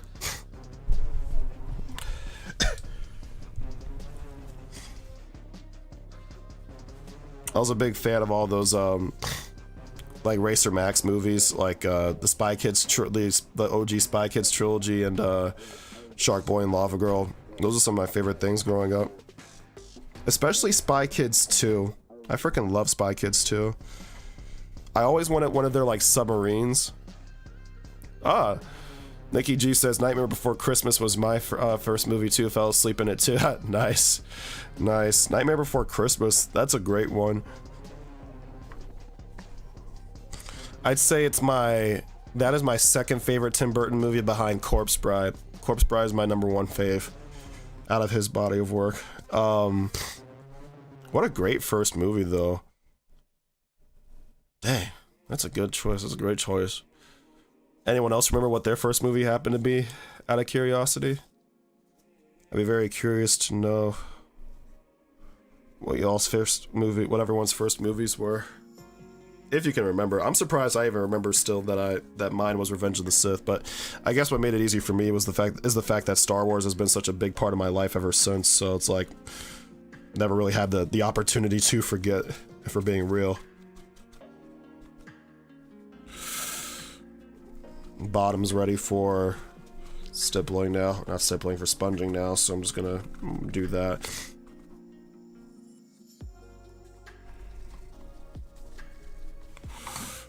And I think the side's ready too. Yeah, we're gonna go ahead and do the side too.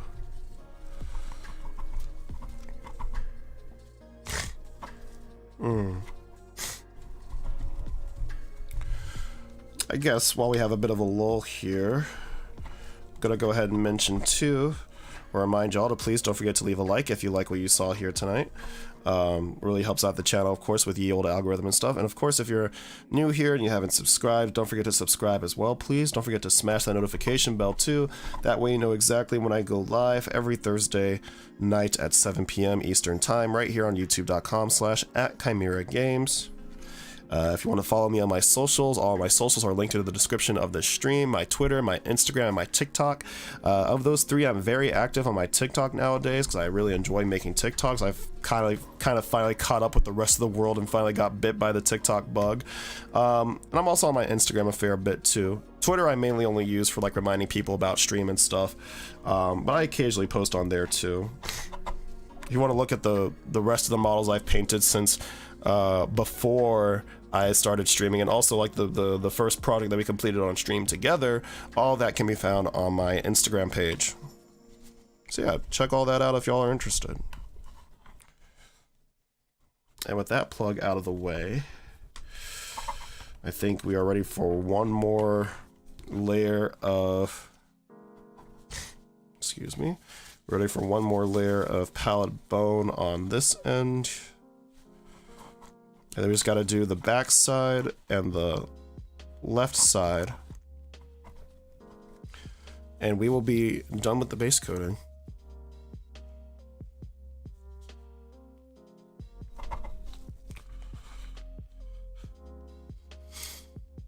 Also, I will change the end date on the subscriber goal, and that I will remove it, or maybe change it to like I'll change it to the end of the year instead, because I just realized that says ending in 2 days, which is not accurate. By the way, we've got 5 more subscribers since the last stream. We went from 52 to 57 in the last week, which is very exciting. Thank you all so much for subscribing if you happen to be watching.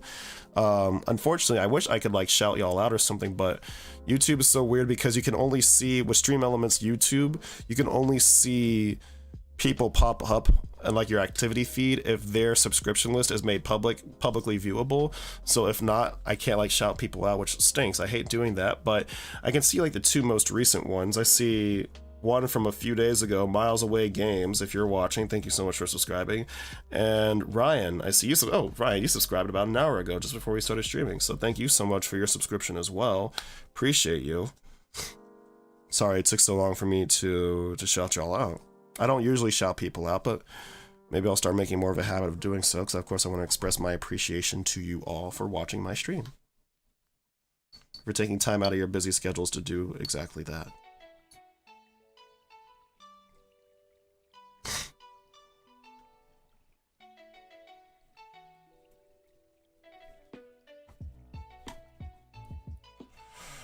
Alright, last layer here. I've got to go. I got to get some rest right now. Have an amazing rest of stream, and Tank looks freaking great, OMG. Oh, thanks, E. Thanks so much for coming by. Thank you so much for taking some time, because I know you got a very busy schedule, so I really appreciate you coming by stream, even though you're probably exhausted, miss. I just finished a subathon like a week ago. So yeah, take care of yourself. Please get plenty of rest, and we'll see you next time. Thanks, E. Have a good night.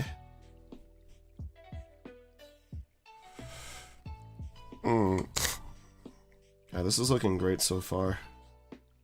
I concur with E's sentiment there.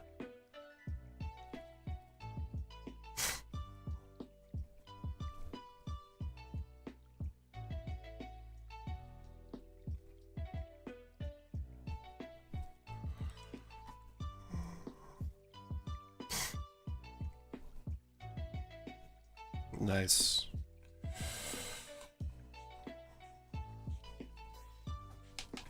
Okay.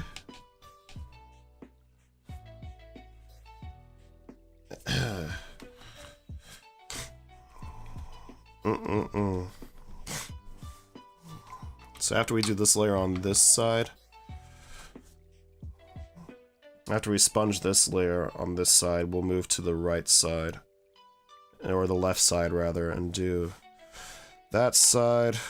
Gonna remove some of this excess paint again.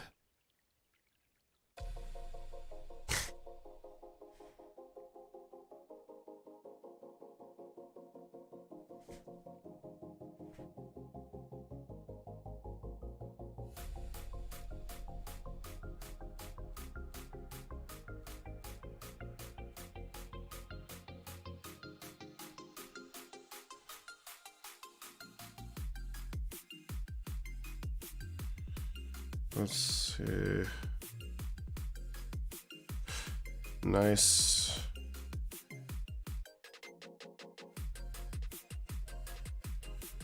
Nice.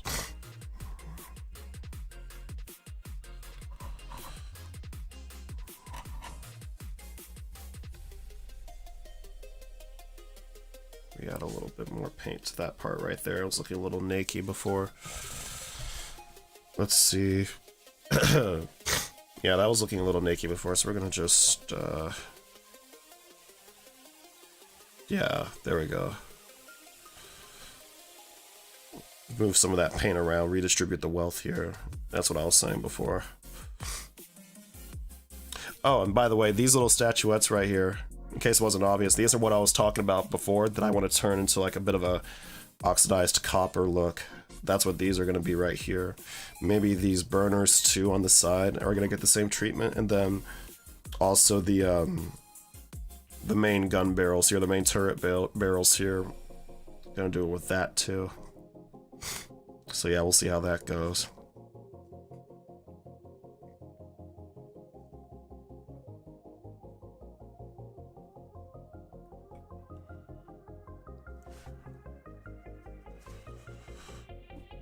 Let's see, got a lot of extra paint pooling to the bottom here, so I'm just gonna remove some of that while we have a second here to intervene.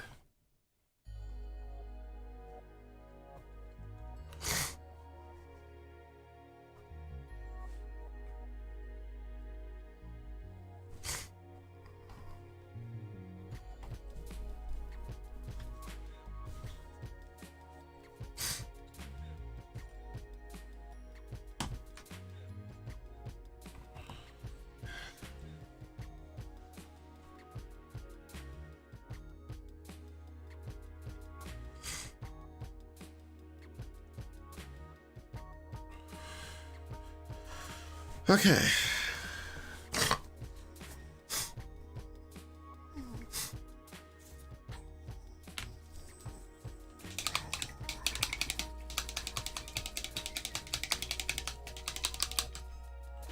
Nice.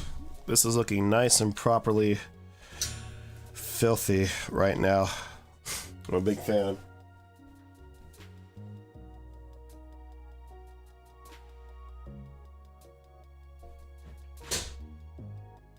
Let's see.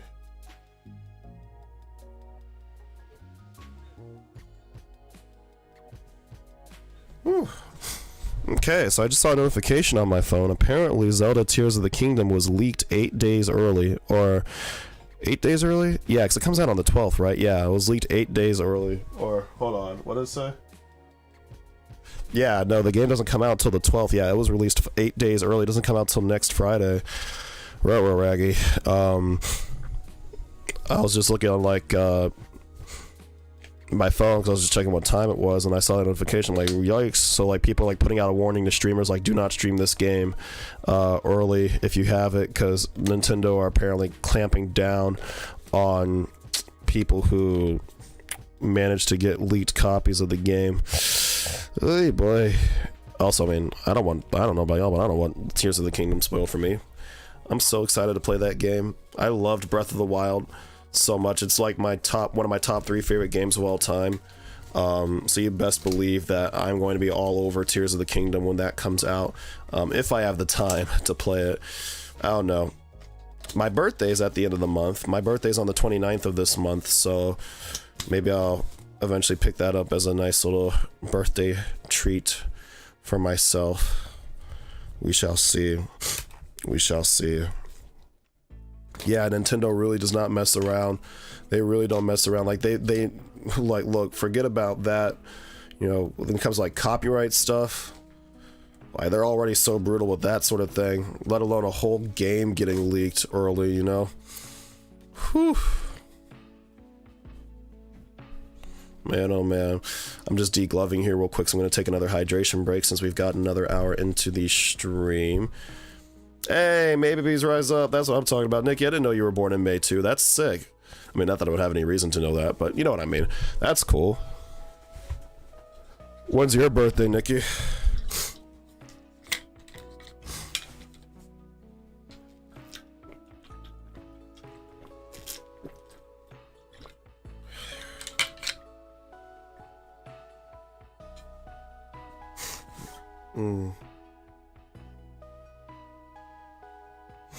The 17th. Nice, nice, nice, nice. So it's coming up soon.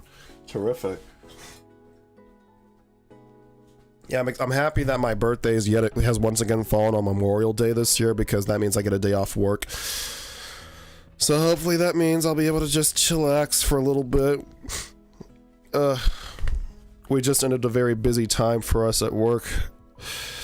So I'm looking forward to this month generally just being calmer than the last 6 weeks have been. Ooh, it's been one hell of a time. It's been one hell of a time.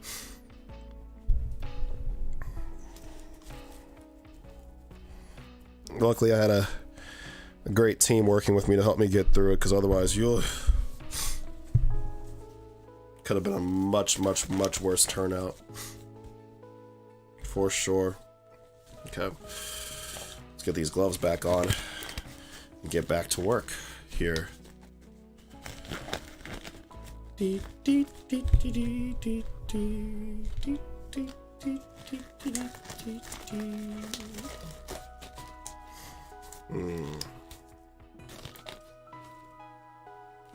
There we go, perfect.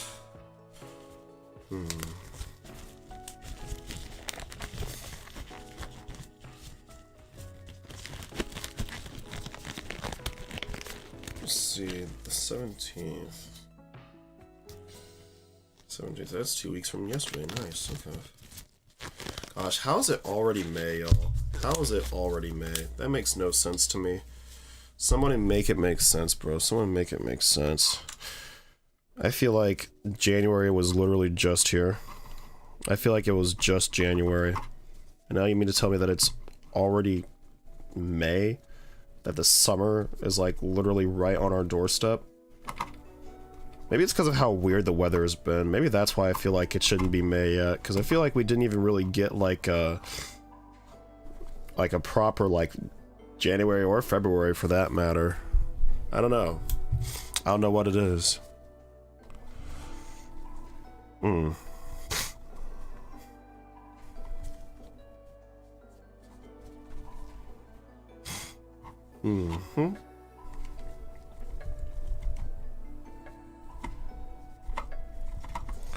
Okay.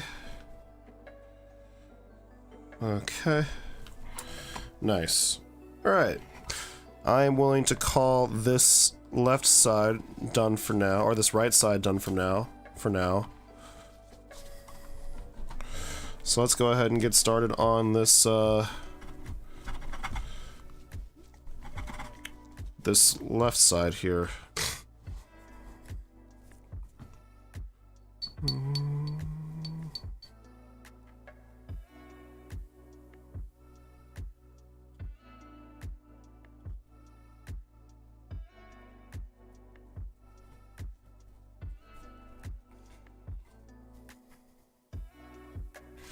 Yeah, I actually quite enjoy using the 1.0 speed paints in this way, kind of using its properties.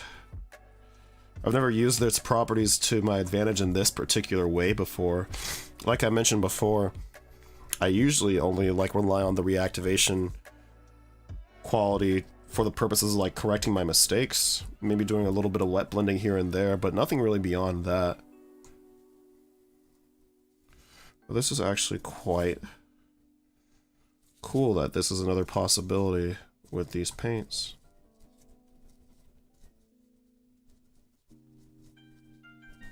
Hold on.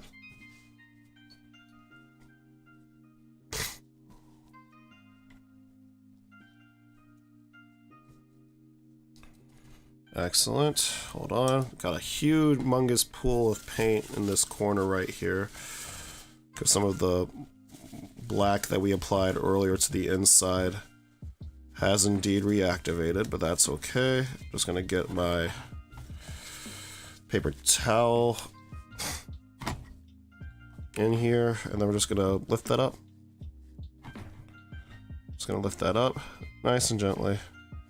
Being careful not to rub it really too aggressively at all, because then we'll take up some of the paint that we don't want to take up. Perfect. Okay. I'll just double checking the other side too, because I know we had this similar problem on the other side earlier. I'm gonna take this, actually, I'm gonna erase some rogue black paint that got on the inside right here that I just noticed. And see, this is what I'm talking about right here. It's really nice how I can just get in there and just, like, basically erase any mistakes. It's not perfect every time, but good enough.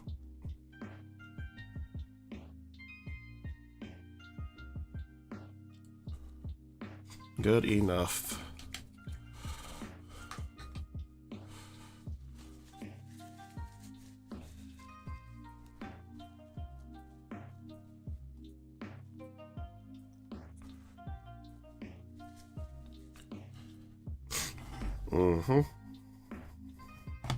Okay. Oh, let's get this under part right here. Didn't really focus that much on this side, since we haven't been over here in a little bit. Of course. So there we go.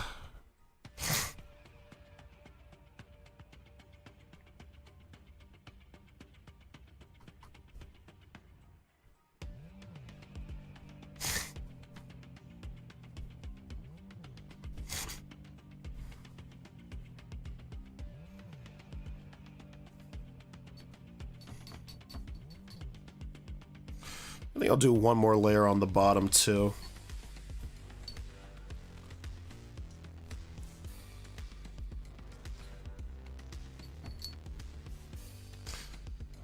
Actually, I'm running out of paint finally, so I gotta be sure to save a decent amount for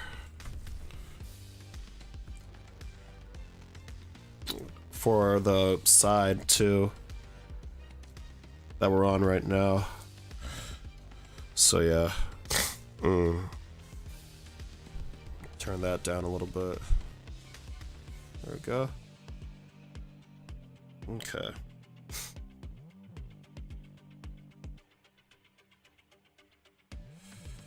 Whew.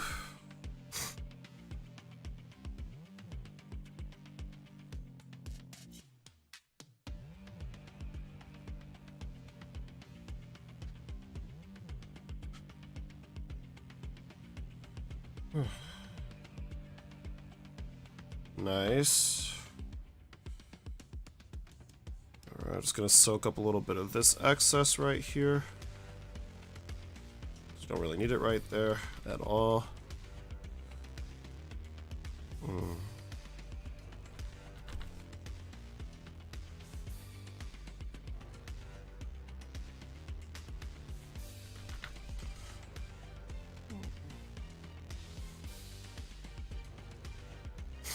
Okay.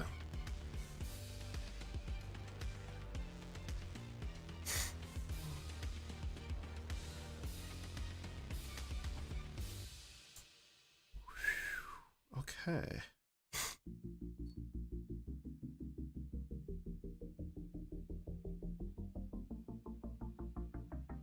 Alright, now I just gotta wait on that part to dry. Then we'll be able to move on. Then we'll be able to move on.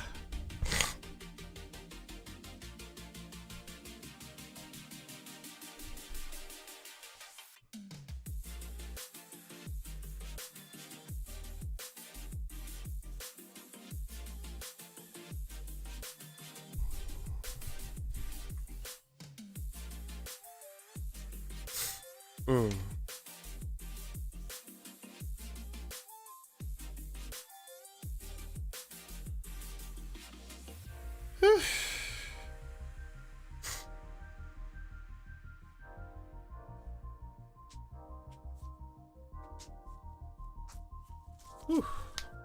What time is it? 9:16? Nice. I think we'll be done. We'll definitely be done with the primary base coating step before this night is up.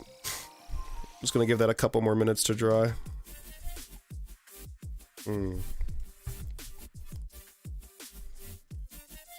How are we doing on paint?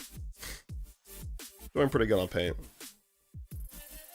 At first I was concerned that I might have poured too much, but it looks like I might have just poured, if not just enough, then maybe just only slightly too much paint. Still, I might just seal this, and if it stays moist for the next couple of for the next week or so, maybe I'll use it again in the future or something. It is just paint and medium after all. No reason to toss out good paint.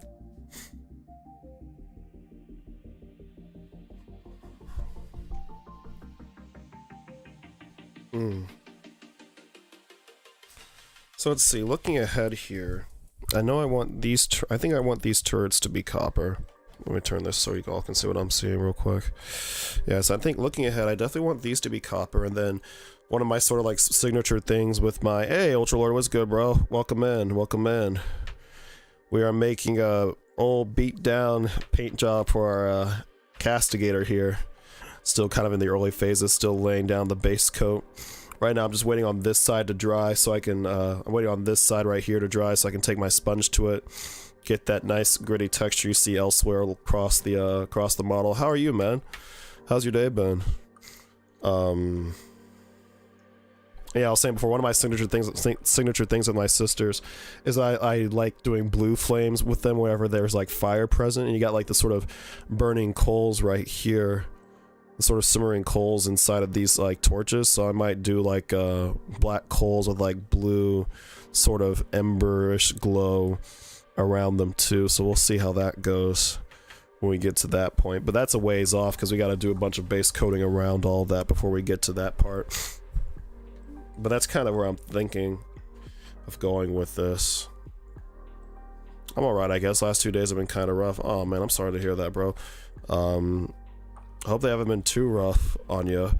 And, you know, if you know, DMs are always open, man. If you always want to talk about something, you know what I mean? Whatever happens to be going on with you, you know. Hopefully it's like, things are winding down for you since it's like the end of the semester. I also have some stuff to do, so I'm probably going to be lurking some. Alright, cool. Flacco says it's giving us true. Hey, Zeal, welcome in. How was work? Miss, I am now employed. How was the library today?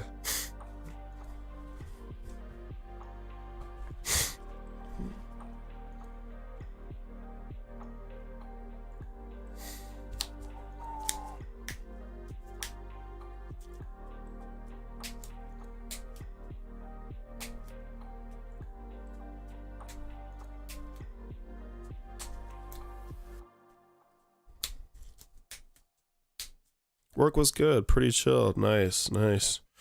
What are some of the things you do while working at the library? Are you officially a librarian? Is that your title? Like, what's your title at the library? Out of curiosity.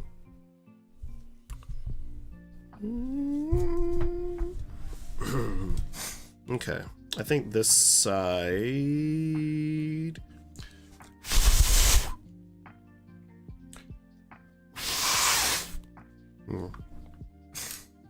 I'll give that like a minute and a half more to dry while I chat with you guys.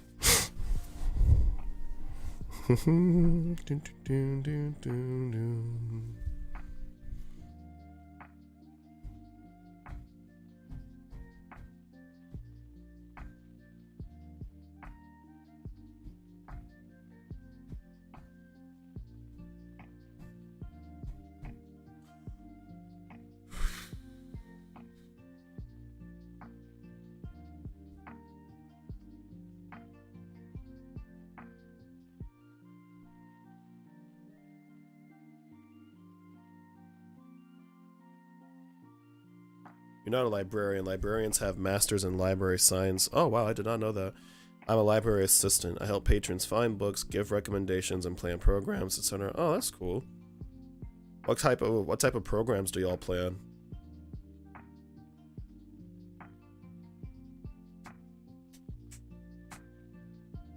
Oh, things are kind of winding up for you, Ultra Lord, because of exams, and I need to commit some serious time to my research. I see, dog. I see. Well, hey, Godspeed with all that, bro. If anyone can do it, it's you, man. Sorry not to make direct eye contact with stream, but just to make sure it's clear. If anyone can do it, dog, it is you. Do not forget that. If anyone can do it, it is you.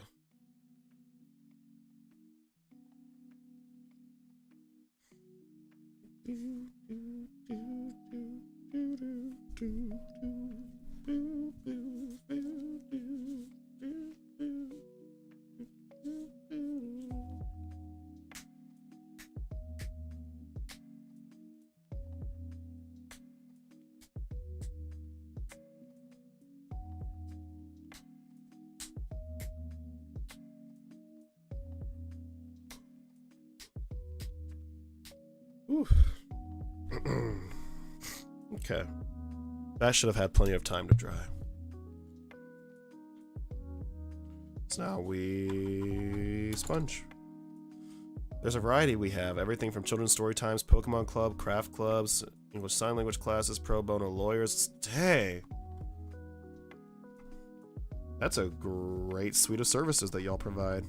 And programs that y'all provide. Services and programs that y'all provide. My stream froze for a sec right as you looked at the camera. See, that just shows how powerful I am. What can I say? You just witnessed the power of my stand. No, I'm kidding.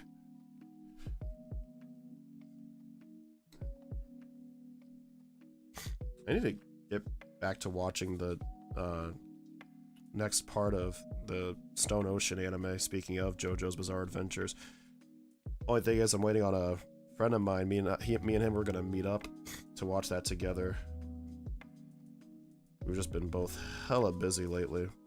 You know, he's been traveling here lately, so there's that for sure. Hey, Isabel, welcome back. Ultra Lord and Zeal are now here. We're just talking, vibing, learning what all goes into working at the library from Zeal. Hope the shower was nice and zen for you. Nice and relaxing and peaceful. And cleansing, most importantly. Okay. There we go.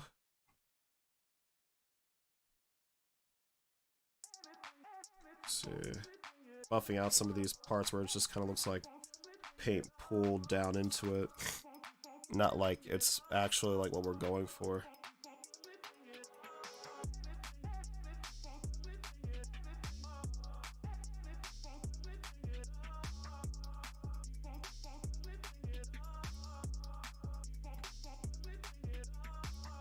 Shower was good, except Chewie stuck his head under the curtain and stared at me the whole time. Oh my god, that dog is such a trip. What a silly goofy goober he is. Man's a stage 5 clinger. Truly, truly. That dog is indeed a stage 5 clinger.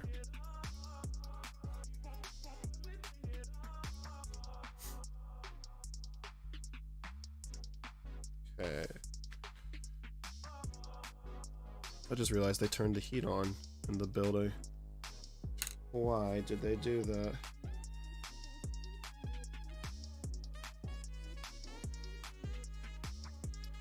It is not that cold outside. And I am low-key burning up in here right now.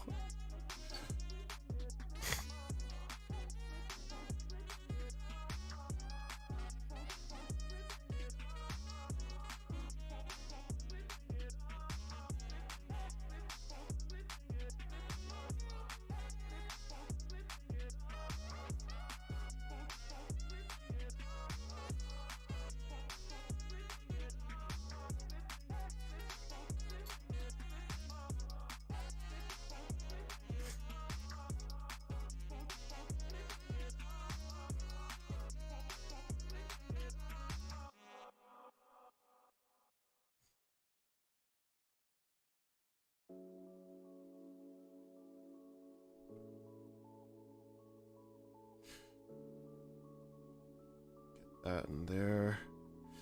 Okay, gonna flip this around actually, because I just remembered we had some on the bottom side here that we still have to sponge, so I'm gonna sponge that real quick too.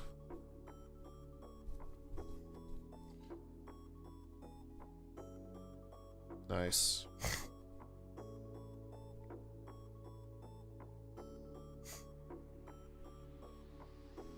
Very nice.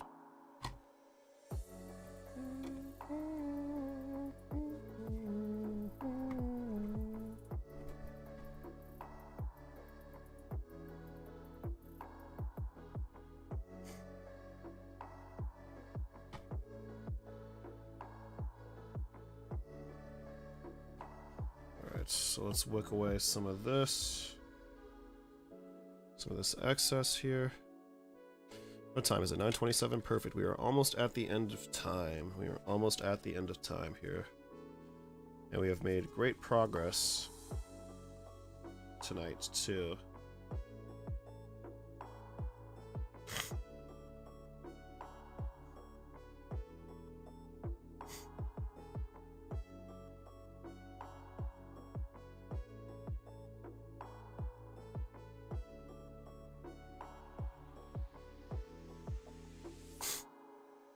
Beep, beep, beep, beep, beep, beep, beep, boop, boop, beep, boop, boop.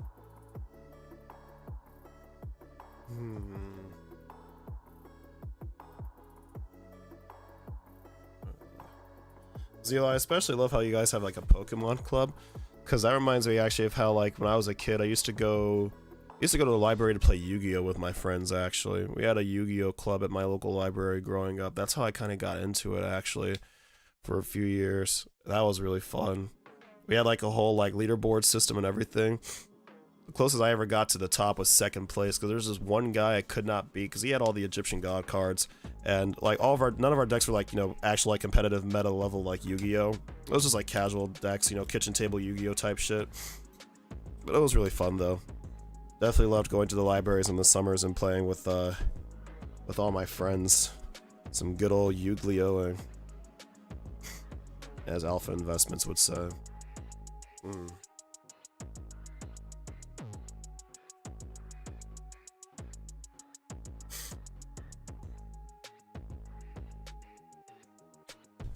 And now we are just going to sit and watch our paint dry a little bit. Actually, you know what I could do? I think it'll be fine if we go ahead and tackle this side now, honestly. I'm going to go ahead and get some paint down on, because we already got one layer on here from like the very beginning. I'm gonna do the back door here too. Get some more paint on there, yeah, just like that. Kaiba boy. I think I am gonna make that TikTok that I mentioned I might make last time, where I talk about which Yu-Gi-Oh armies different, or not Yu-Gi-Oh armies, what the fuck? Different Warhammer armies that different Yu-Gi-Oh characters from the original run of the show would play. I think I might go through with that idea. So stay tuned for more on that.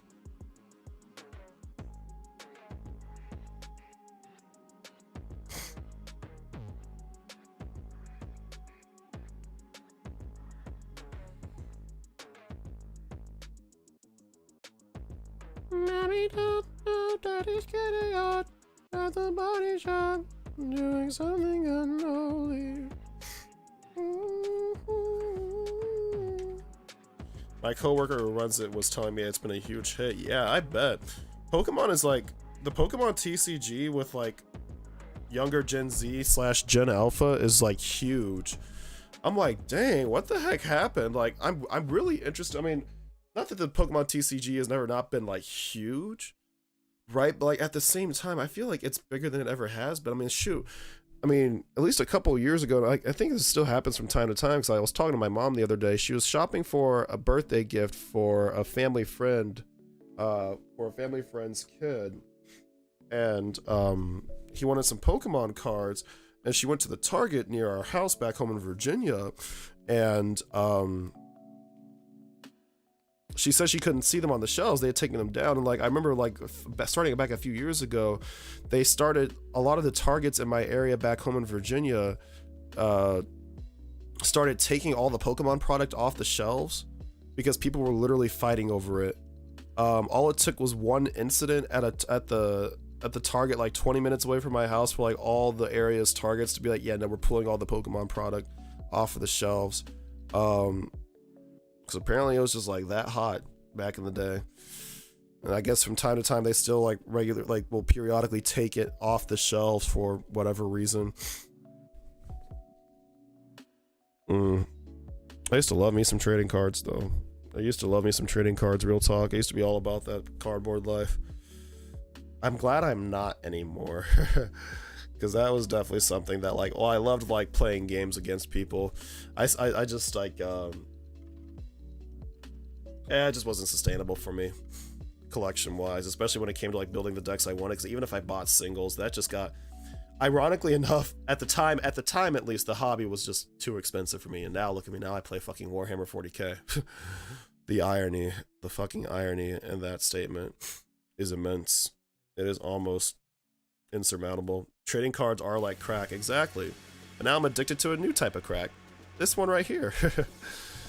Yeah, man. Oh my god.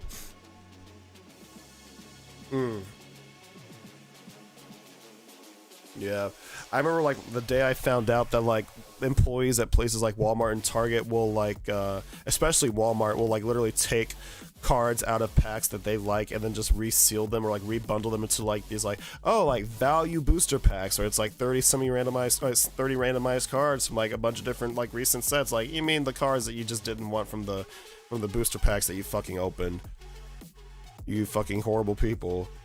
Like they were allowed to do that because like apparently like it's like a huge thing at Walmart. It's like their managers are so cool with it as long as they just remember to reseal the cards somehow, like repackage the cards somehow. And I'm like, bruh, you gotta be fucking kidding me.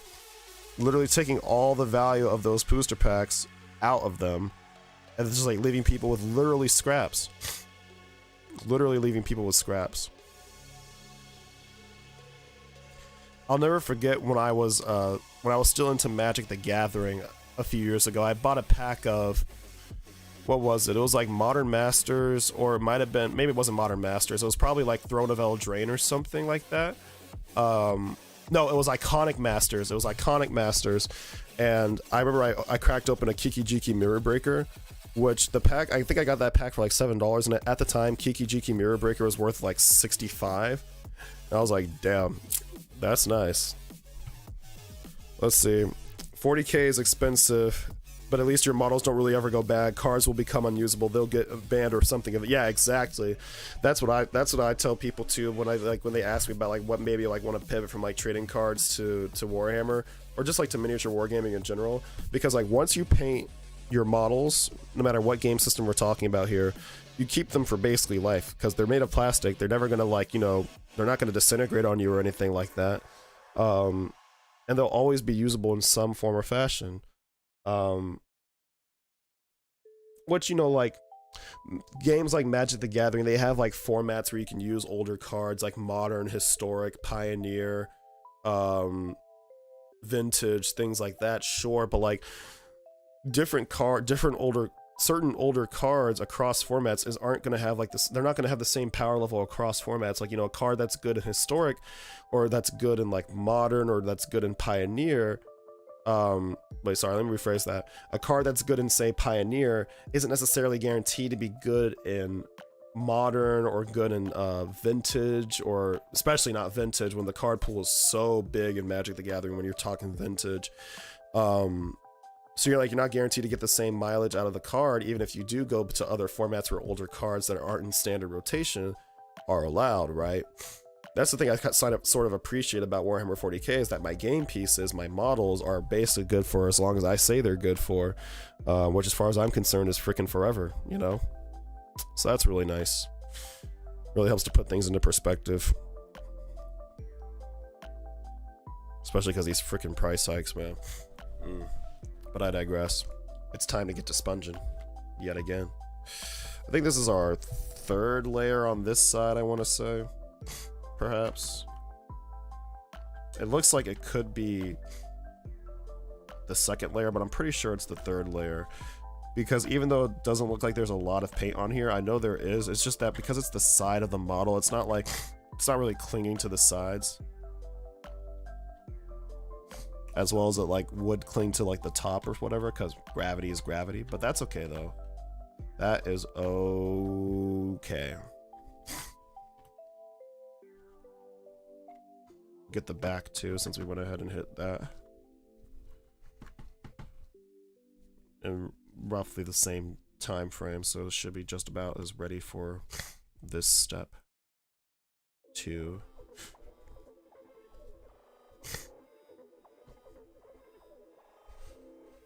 And then by the time we get back to this model, this will all be super dry, so we won't have to worry about any further reactivation from our speed paint when we get to the parts that we don't want reactivated.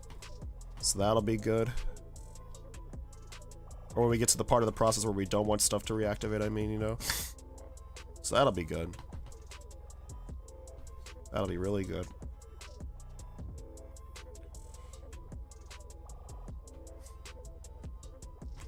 Also, just going to take another moment to say, since we're nearing the end of stream, don't forget, guys, to please leave a like on the stream if you like what you saw here tonight, because it greatly helps out the channel, especially with the algorithm and the way that works and everything. Don't forget to subscribe, too, if you haven't already, and don't forget to smash the notification bell. That way you know exactly when I go live right here at Chimera Games, which is every week at 7 p.m. Eastern Time on Thursdays. And thank you so much, everyone, for your continued support of my channel.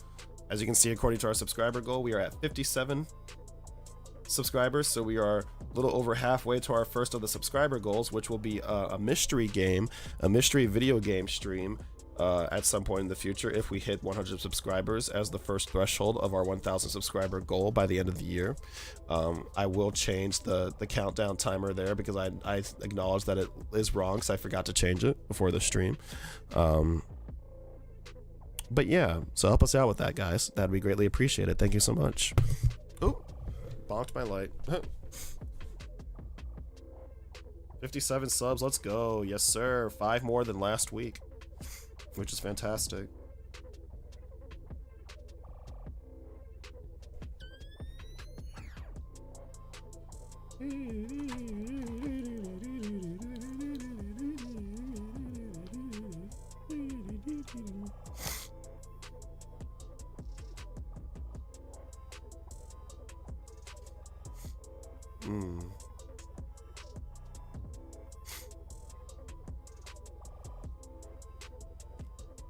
Okay.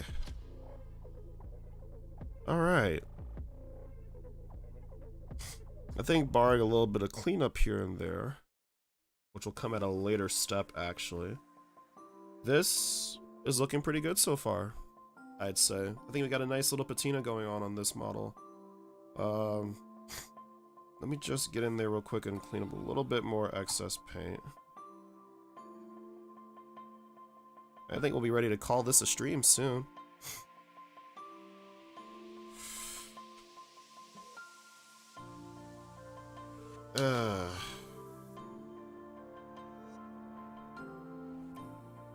Just clean that up a little bit.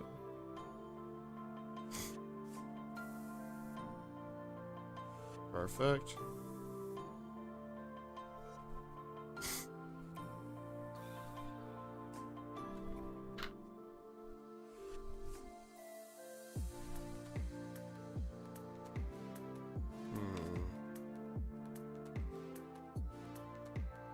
This spot is a little underpainted. There we go.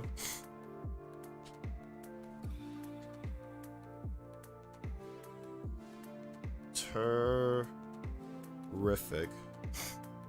Actually, you know what I'll start doing? Since we have a little bit of time left, and also since the top part is definitely dry enough to do this now, I'm pretty sure, yeah. We're going to go ahead, and we're going to take some Wraith Bone, which is our nice creamy bone color.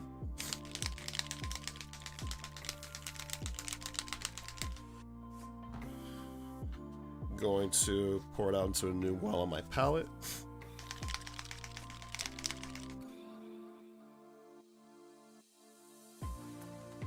I just want to see how this looks. I'm going to just test this out on a spot real quick.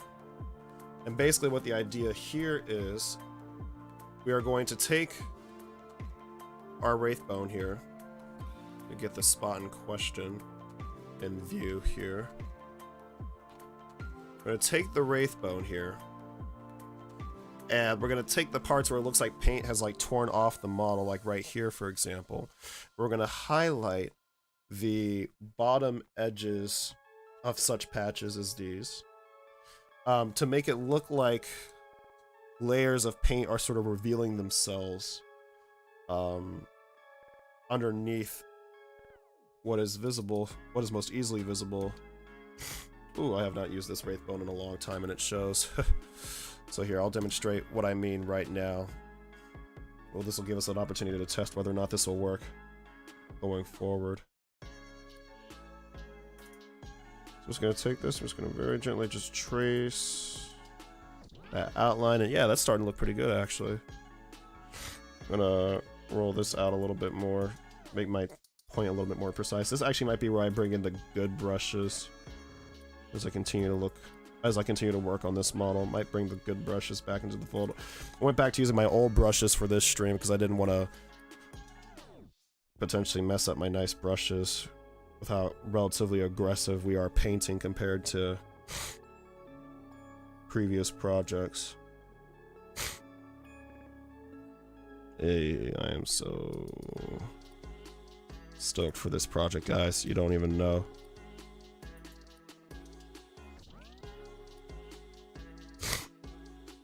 Oh yeah, that's adding some nice stuff to it. So I don't know how easy that is to really see, quite frankly, because everything is white, but hopefully if I like tilt it up to the camera a little bit, you can kind of start to see what I'm talking about if you look like right here, right here, and right here. I'm actually going to keep going with this for a little bit.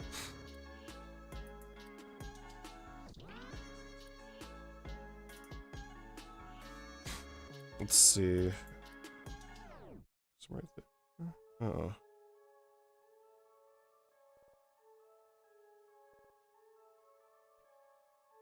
Let's see, we got some on the top right here.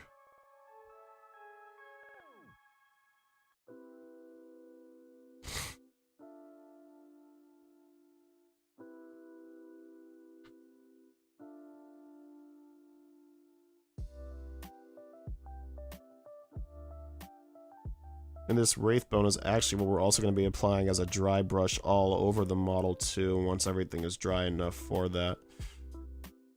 Which probably won't be until next stream. Excuse me, until next stream.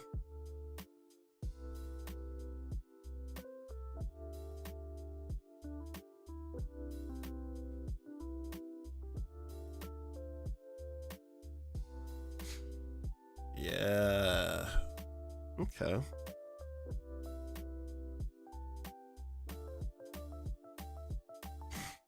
I might go back over this with like a white or something, maybe. I don't know. The possibilities are endless for us here.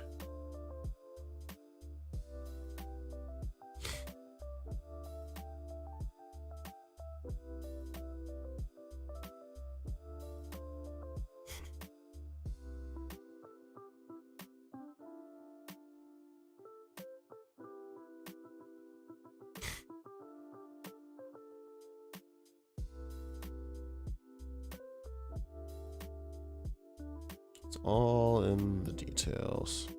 It's all in the details.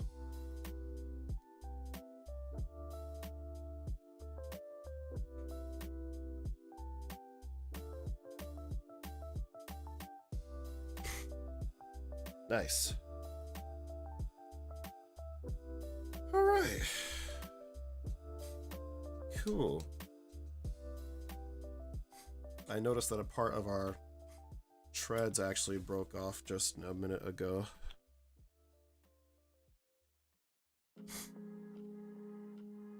I'm gonna fix that real quick. Might as well while we have a moment here, right? Question is, where'd you break off from? Ah, the front right here.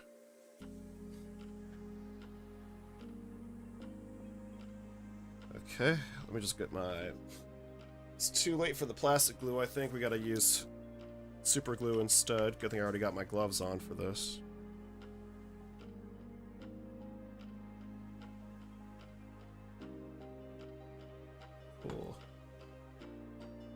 Just gonna reapply this doodad.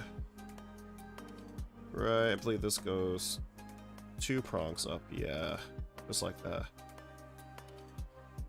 Just like that. There we go. Let me zoom back out for y'all too. Okay. Excellent. All right. All right. I'd say not bad for a night's work here. We rub this off real quick. Actually, just gonna literally take my finger with some water on it here and just do that. Nice. Soak that up with a sponge.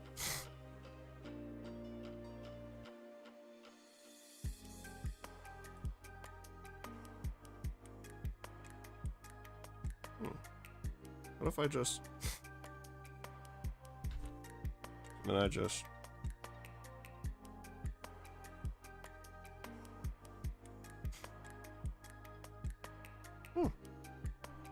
Interesting. It kind of worked. Oh. I was just curious to see what would happen if I like dipped my sponge into the paint and then tried to apply it. Just out of curiosity. But it didn't really do much of anything different. Alright, anyway, like I was saying before, I think we can call it a night here, guys. So we got quite a bit done today. We finished the base coat, all the base coating that needs to be done on the main body of the tank. So I think next time when we come back, we're gonna apply our nice Wraithbone dry brush all around the model. Probably do a second pass with a dry brush with a pure white after that, and then we'll move on to painting some of the details.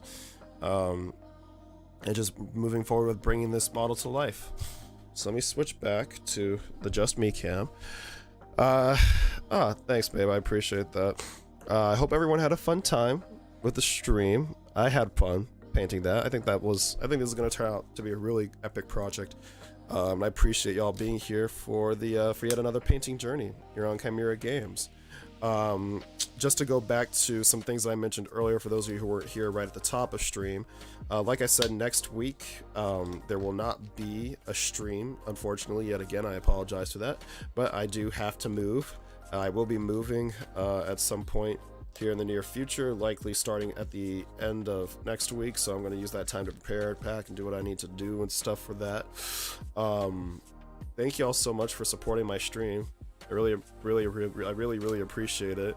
You know, I was taking some time to look back at like all the charts and stuff, and we've got quite a bit of growth going on here at Chimera Games, and my hope is that we just have much more of it to come in the future, you know? Thank you, Nikki, for being here. Of course, always happy to provide a nice, fun, chill stream for you all. So yeah, in conclusion, no stream next week. In terms of 2 weeks from now, it's a little up in the air, but keep an eye out on my social medias, which are all linked down in the description, you know, if you want for updates on that. Thank you so much, Nikki, for the well wishes there. I appreciate you, fam. And yeah, so I'll make sure to put out a reminder about next week sometime closer to then, and then I'll make a decision on 2 weeks from now once I get a better idea of what my schedule is going to look like. Other than that, I hope everyone has a good restful evening, or maybe afternoon where you happen to be. Take care of yourselves, look after each other, and don't forget to eat something nice and warm and spicy tonight. I don't know. It was just some random problem in my head. Oh, I'm so random. Anyway, have a good night, you guys. Take care. Thanks again for being here. Peace.